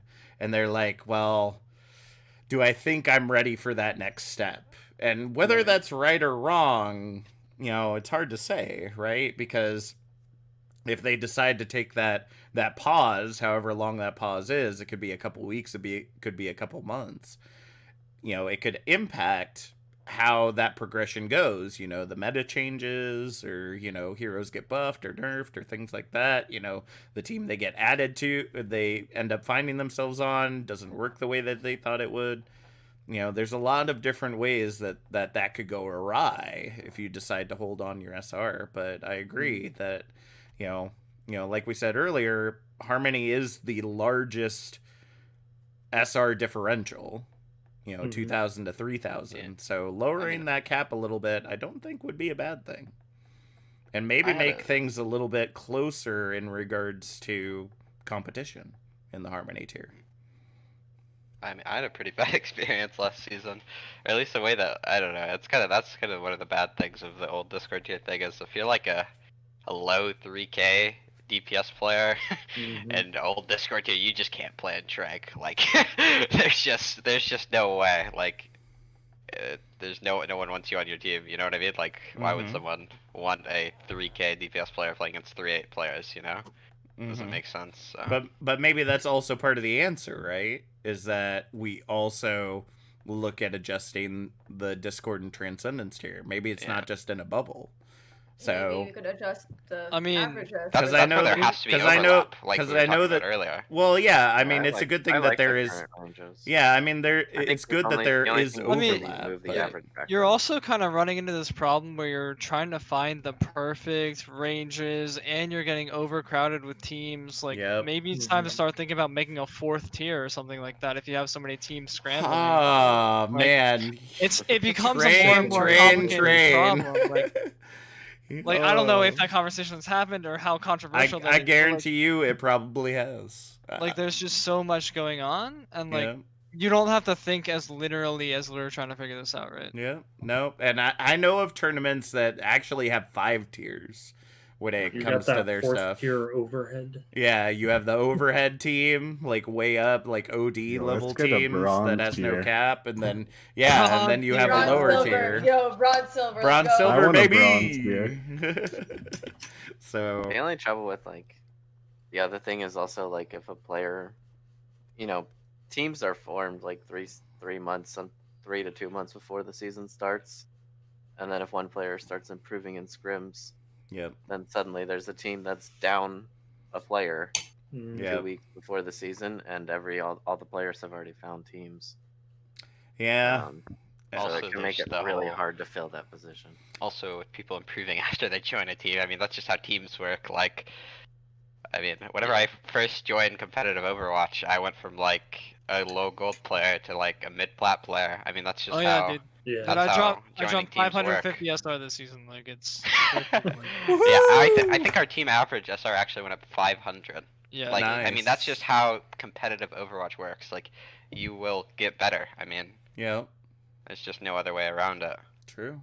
So I don't know. Y'all have brought up some great points. Train, I want to give you a time to talk since we've kind of gone through everybody else. So yeah, mine's actually not format related. Mine's content related. Ooh, okay. So I think I love the podcast. I think it's fantastic and like a great way to really involve the community in something that's very, very fun. I'm guessing you're talking about the Iris here.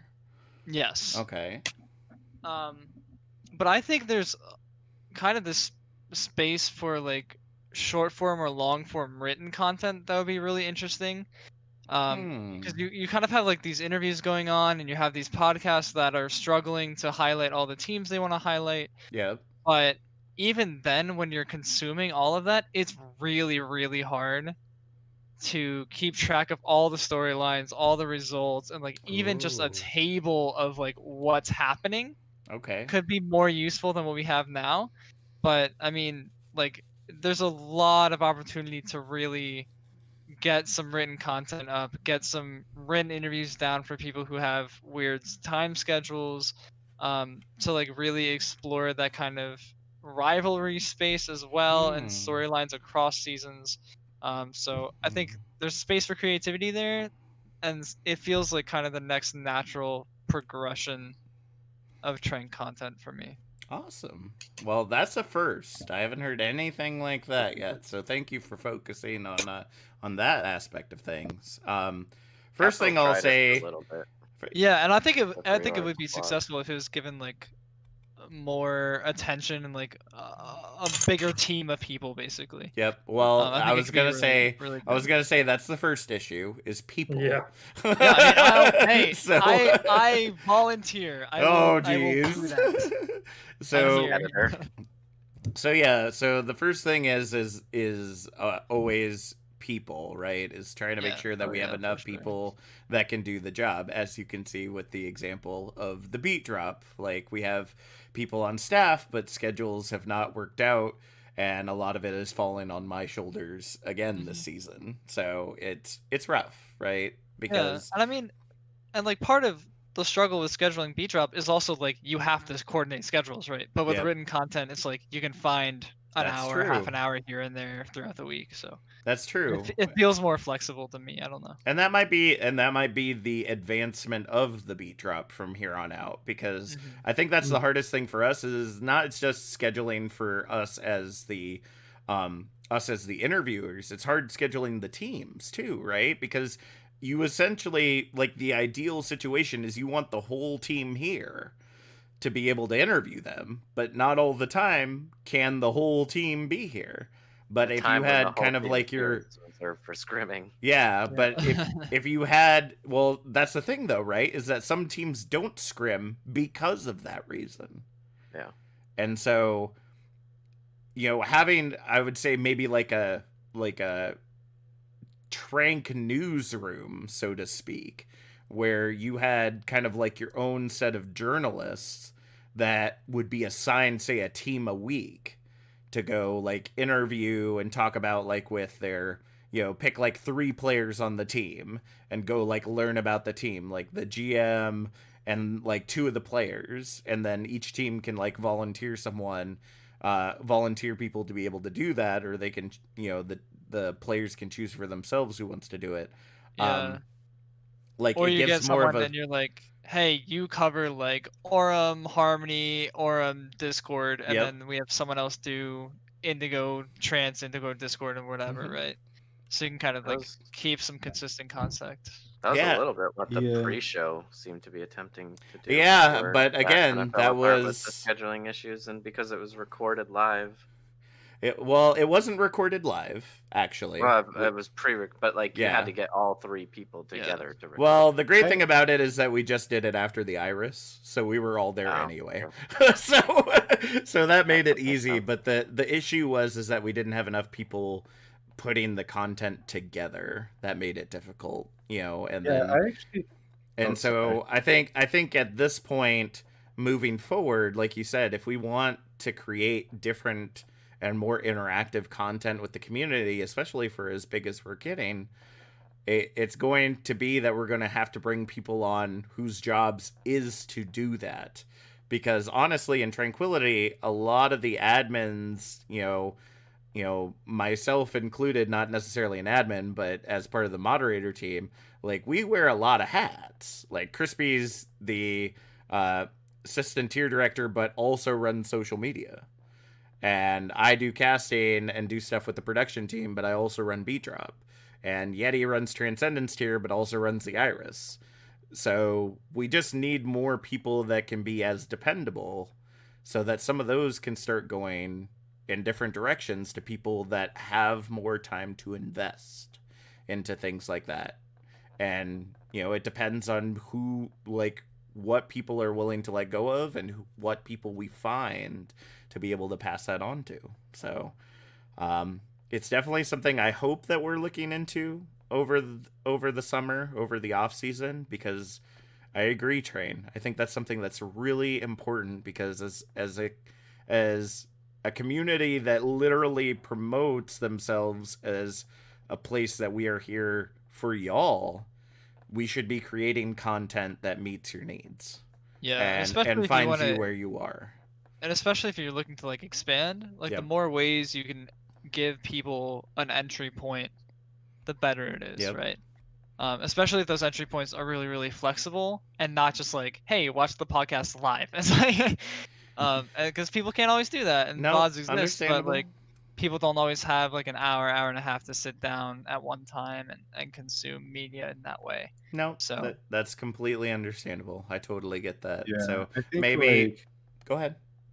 Oh no, I was just gonna say, I think like the idea of specialization, like I realize this is all contingent on like having the people, but like given that premise, like even on the podcast, like I think it could benefit a lot, instead of like going around and being like, okay, everyone, like, what did you see in Discord tier? And then what did you see in Transcendence tier? And like asking every member of the podcast team, even to keep track of 72 teams, instead of like, I think it would actually make for just better content and more manageable for the team if it's like, okay, Bard, you're our Discord tier specialist. What did you see this week?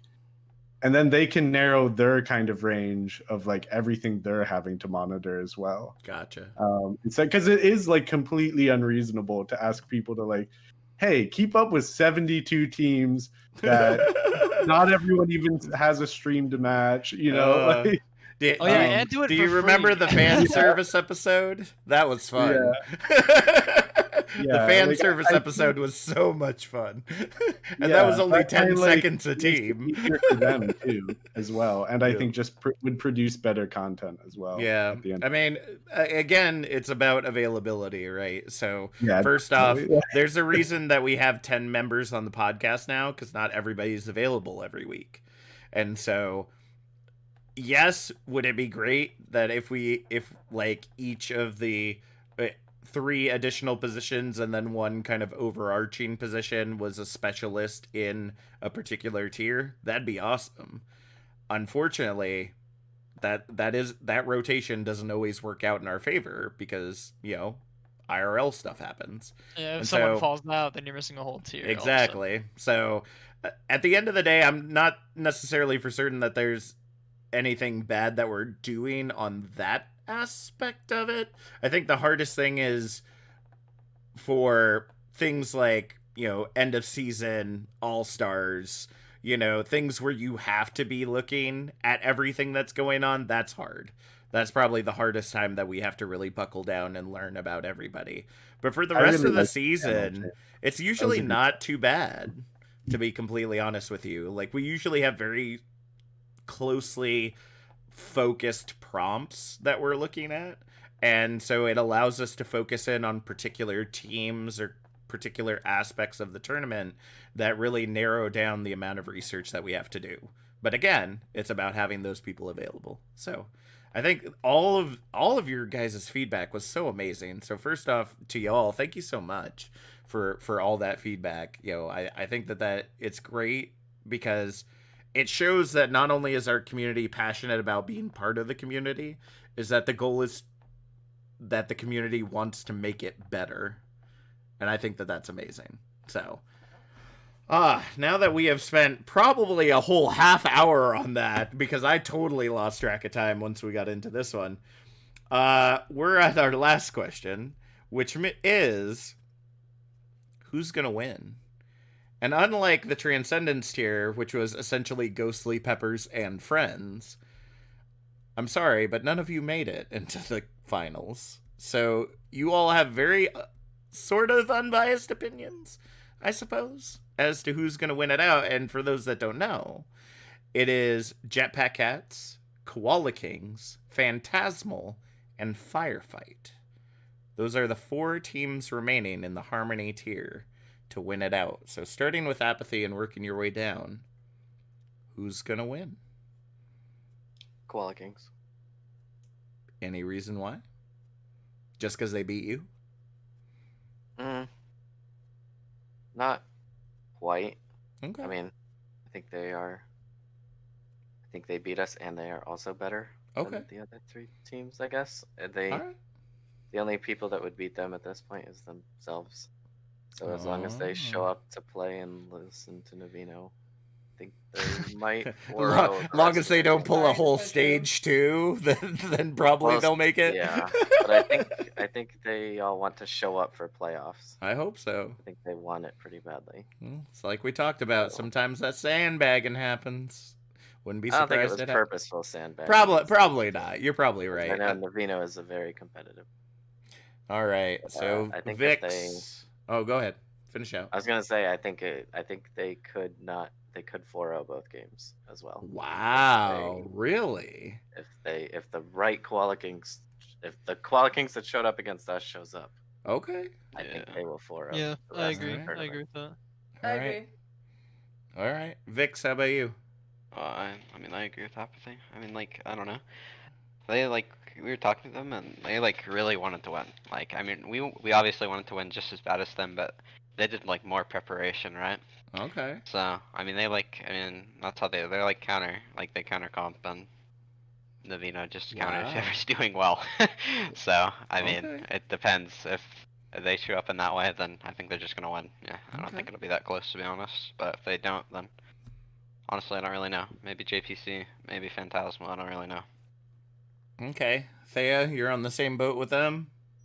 Yeah, Koala I'm King's with taking it all Koala away. Kings just cause we're their normal scrim. We scrim with them a lot. Okay. So we know what they have. We know what I know what they're working on, and if there's one thing I will give credit for Koala Kings, that they're very creative.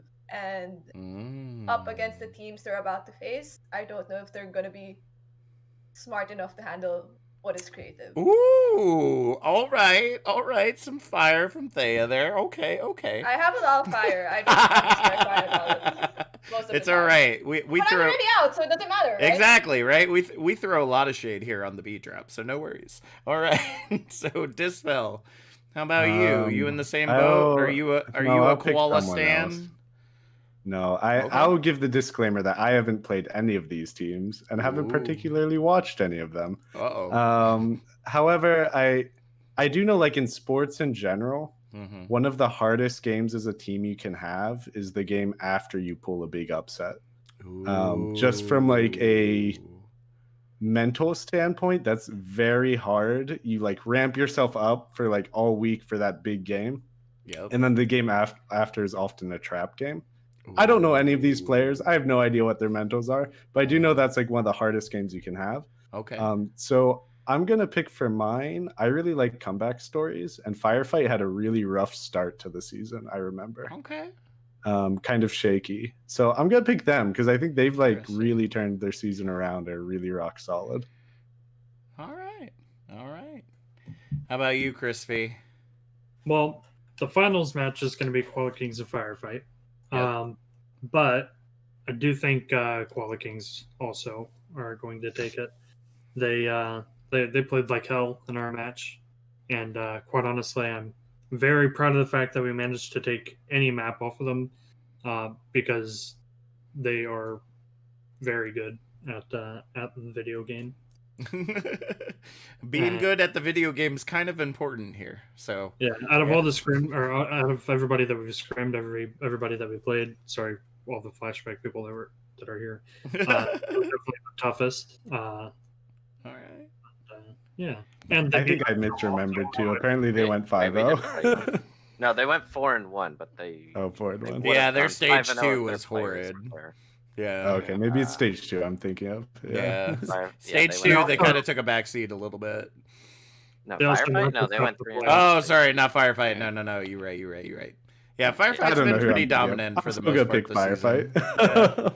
Yeah, they're I mean, if it's not KK, it's Firefight they're my for me. second choice. Yeah. Same. Okay. Agreed. Yeah, it's definitely a KK. And Train, how about you? I think it's KK, and I don't think it's close.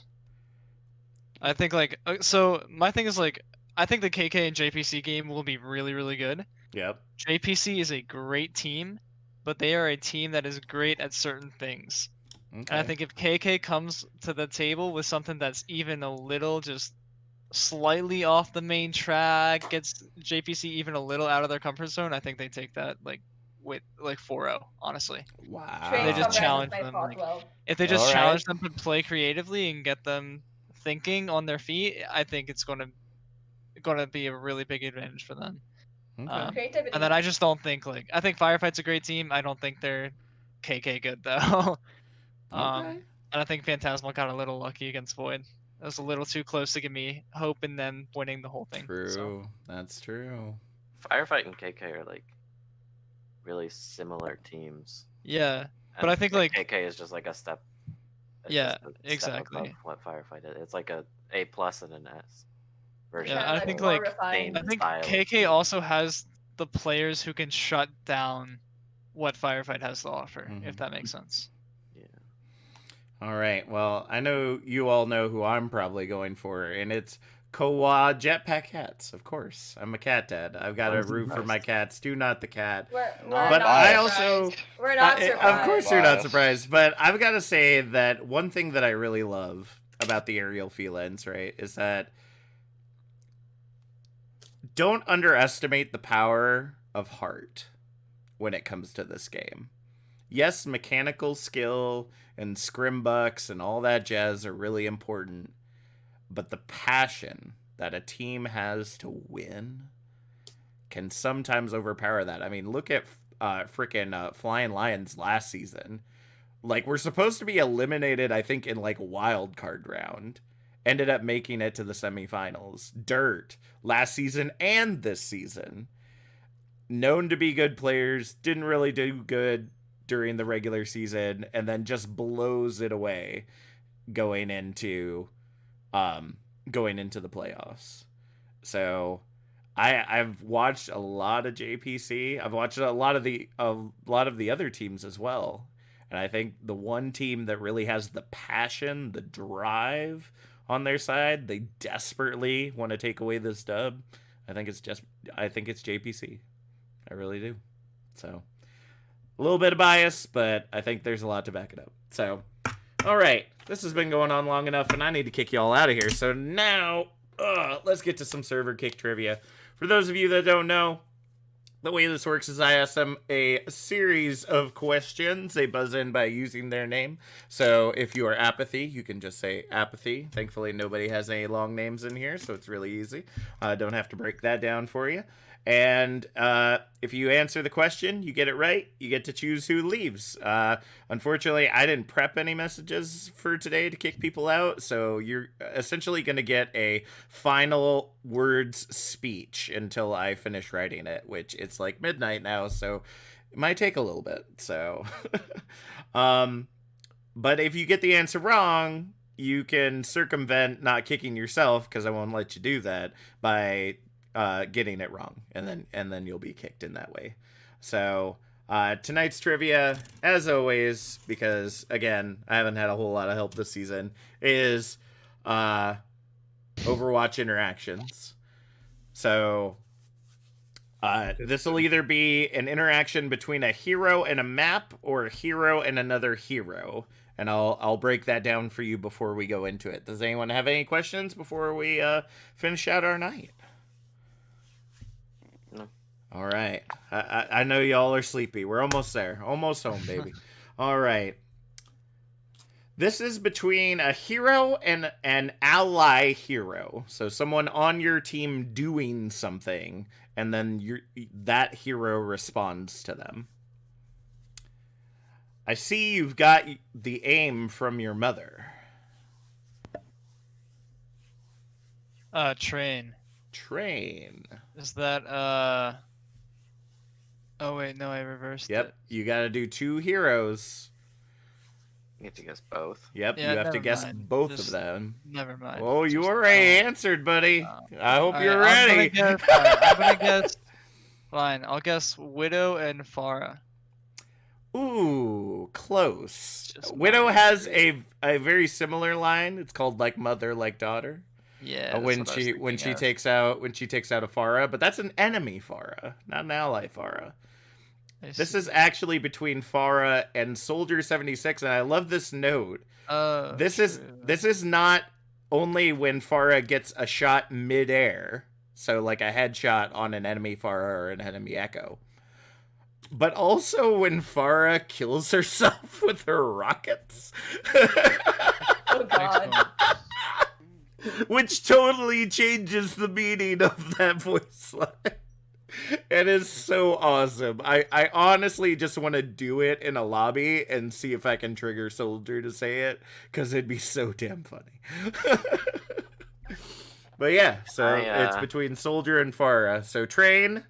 Can I jump in and trade my life for his? No, you cannot. I don't allow those You things. need to earn your throw. Yeah, like you I gotta did, actually. you gotta earn your throw like Train, who Next wasn't round, actually trying to throw. Haha, But... joke's on you. I wake up at 6 a.m. It's time. Oh, I'm sorry. No, it's all good. All right, so Train, go ahead and give us your final word speech as I prepare your message. Yeah, I don't really have much to say.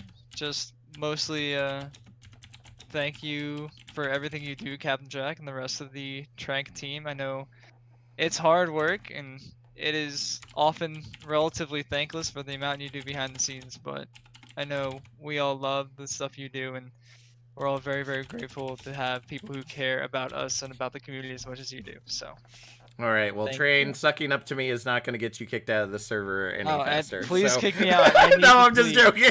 Get me up, please. I need to All walk my right. dog. All right, Train. Well, this is an unoriginal kick message here. Train's leaving the station and the server. There you A go. little familiar. I think Booth missed that one. Yeah, probably. It's probably been used before. But oh well, because I didn't do the flashback speed drop, if I remember correctly. So, ha! No, it was Booth and Jay Star. All right. Next one. All right, this is a character and map interaction. Even here, I feel like an outcast. Apathy. This is clearly between Orisa and Nabani. Wow, that's really close, but no. So actually, Orisa That feels was at actually home close. in Numbani. I tried to think of the worst combination. Well, actually, the worst combination would be the one that is part human, and that's Genji. Oh.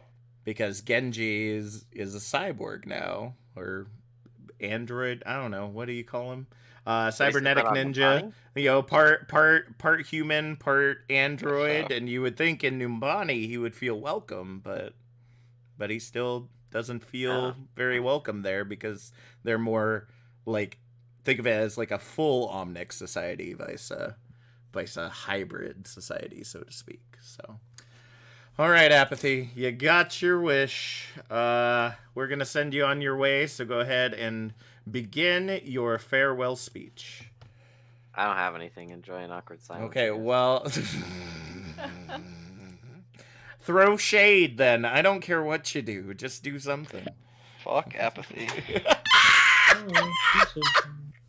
Oh my gosh. He just muted himself. You can at least like make fun of Cap or something. That's what I'm gonna do.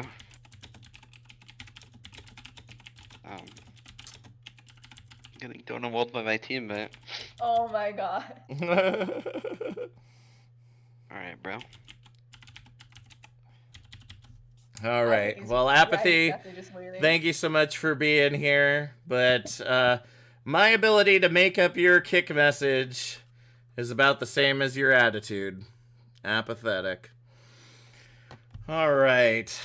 Next. I don't even know if that actually goes with what I was saying. It is way too late for my old butt to be up.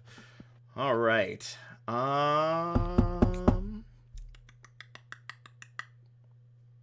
This is an interaction between two heroes. One of these days, someone is gonna put you down.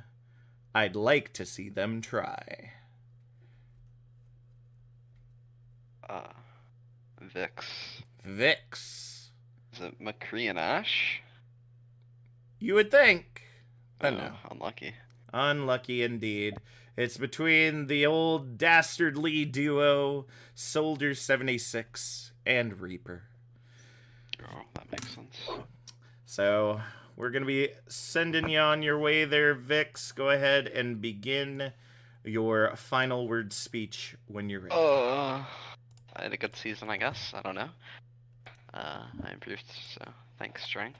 And, KK40, everyone. And fuck Capital.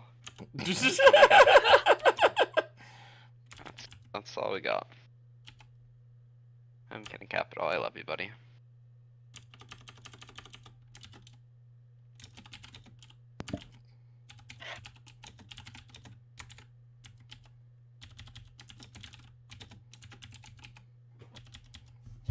All right, Vix, thank you so much for being here. But you know a great word that rhymes with Vix?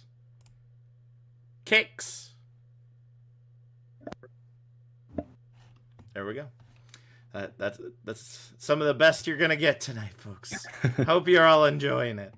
I know that Yeti's gonna yell at me because we're over 2 hours, but we were having such a good conversation. I couldn't cut it off. It was just too good. All right. I'll make this one an easy one that you've probably heard a million times. So we're delivering a bomb to scrap some bots, and I'm getting paid for it.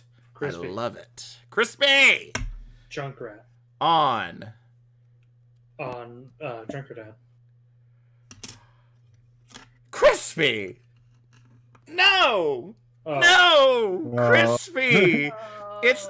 I mean, yes, there is a bomb on Junkertown, but that's not where he says it at. Oh. We're delivering a bomb Kings to Row. scrap some bots, and I'm getting paid for it. Kings So Row. it is Kings Kings Row. Row. Crispy! I thought you were gonna get him in, but no, no. Well, Crispy. I didn't know that I had map, and then you said, "Oh, the map," and I was like, I don't know. Oh, Let me I'm just try sorry. I map forgot. name. I'm fading fast like the rest of y'all are to get through this. So my apologies for not saying the map ahead of time. But yeah, it's Kings Row. It's Kings Row, baby. All right, Crispy. That's all we got for you. Go ahead and commence your final words speech. GG's go next. Send in your comms checks. Heck yeah. Final comms check gonna be up soon. www.owtranquility.com.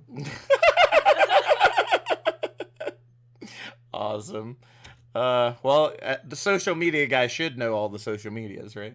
Twitter.com/owtranquility. There you go. TV/owtranquility. Gotta love it. YouTube. I was about right. /owtranquility. Whatever Facebook uses /owtranquility.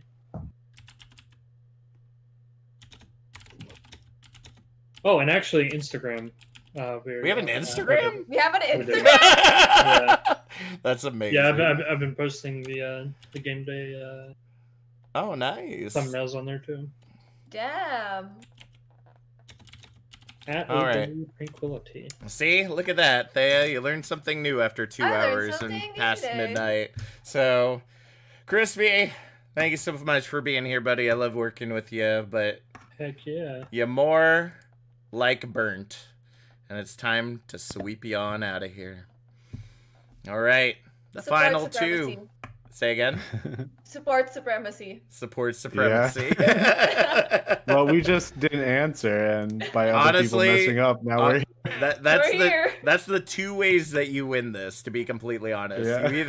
You either make sure that you're studied up and you get everything right and you end up with like one person that didn't answer at all, or it's two people that don't answer because everybody else eliminates themselves. That happened in the never wanna Strix die for it BeatDrop. first, Oh my so. All god. right. So, well, I guess if we're doing support supremacy, that means I shouldn't pick a support line then. So, Damn it. So I'm going to go ahead and go with this. It's a little tweaked because obviously if I say the original line, it'll give it away pretty easily. So, hey, least number of eliminations buys the post-mission drinks. Ha ha ha! Let's show these kids how it's done. This is between two heroes.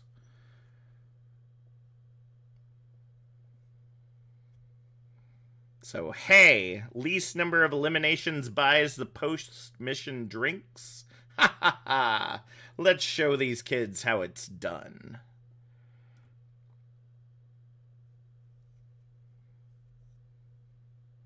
You know what? To make it easier, because I know that both of you probably don't want to answer this, I'm going to let you both guess. And whoever's the closer one gets it. Sound good? all right. Yeah. All right. All right. Let's go for This it. is a hard one. Actually, I can't think of. All right. So, who would like... Do I have to decide who goes first, too? Or Can you repeat the line I- one I more can time? repeat it one more time. All right. And then... All right. So the line is, hey, least number of eliminations buys the post-mission drinks. Ha ha ha. Let's show these kids how it's done. Oh. I can guess. All right. Is Dispel. it Zarya and Reinhardt? All right. That's my guess. And Thea? I am going for Horb and Ryan. Ding, ding, ding, ding, ding. Oh. It is Torbjorn and Reinhardt because Oh my god! the actual line is Reinhardt. least number of eliminations buys the post-mission drinks. Ha ha ha ha! Let's show these kids how it's done. So yeah, it is Torb and Reinhardt. Good job. Dispel. I'm sorry, buddy. You tried. You got one. I tried. I got but one. I got both Hey, of them. it was a So good try. I'm sorry. Yeah. Sorry to say, 2 is better than 1 in this situation. So I gotta send you on your way. Go ahead and commence with your final words speech. Even though I was thinking about a different team when I predicted them, I'll stick with my firefight prediction. Based off of pretty much nothing. Other than that, it was a really fun season, and I'm looking forward to next season. Keep going. Oh boy, I still have things. I'll plug my draft idea again, because I think that's a super cool idea. And so we should do that next season for playoffs. Top team drafts their matches in the playoffs. All We should do right. a shout out that Boop is looking for players. Oh, Boob is looking for players. There If you anyone go. wants to try out, hit me or Layla up. Build a squad. It'd be fun. Nice. All right, we go Agni in season 7. All right, Dispel. Thanks so much for being here. Appreciate it. But Dispel, the line writes itself. You're being dispelled from the server. Thea, it's just you and me. You made it to the end. How about that? I took a trick out of Dai's book, so that's how it works. I love my sassy MS player. Oh, goodness. Well, I mean, we've run long enough, but you have won, so you get your time to shout out anything you want as we close out the show tonight. Alright, I'm Thea. I'm currently LFT. I used to play for Strix. Strix is amazing. I love them. They're also rebuilding, so if you're looking for a team that is interested in growing and you're like kind of hesitant of going for the bigger teams and just want like a homey vibe with two authors managing a team or like being noisy, Strix is probably a good home for you. Other than that, like I've had like the most fun in like Overwatch like in the past season of like Overwatch Tranquility, so I am happy, and the community is wonderful. Everyone in the community has been a blessing and has been a really good source of comfort for me while I am here in the States without family. So I love the community a lot. Well, we're glad that we can do our best to try to fill that void for you, Thea. But you're part of what makes this community so great too, as well as all of our end of season award winners. And those that didn't, you are also a great part of it just by watching and participating here in the Tranquility community. So this has run on long enough. Lord knows how long the All-Stars is going to run. And you all already know who won the grand finals. So were these folks right? Or did Jetpack Cats win? That's really all we got to answer. No, Firefight can win. Honestly, at the end of it, it probably is going to end up being Phantasmal by some weird sheer luck. And just all of us will be wrong. So Damn, the dice bracket of Bard went yeah, wrong. That's all we're going to say if that happens. Lord, the dice bracket. The dice went wrong. The dice bracket. Goodness gracious. All right, folks. Thank you so much for joining us here on the BeatDrop. We've got 2 more episodes coming up this week. Tomorrow night will be the Transcendence Tier All-Stars, and then we'll have the Transcendence Tier End of Season Award BeatDrop right after that. And then, of course, Discord Tier on Thursday night, followed by the Discord Tier End of Season Awards BeatDrop here at youtube.com/OW Tranquility. With that being said, that's Thea. My name's Captain Jack, and we'll see y'all next time. Let's drop the beat.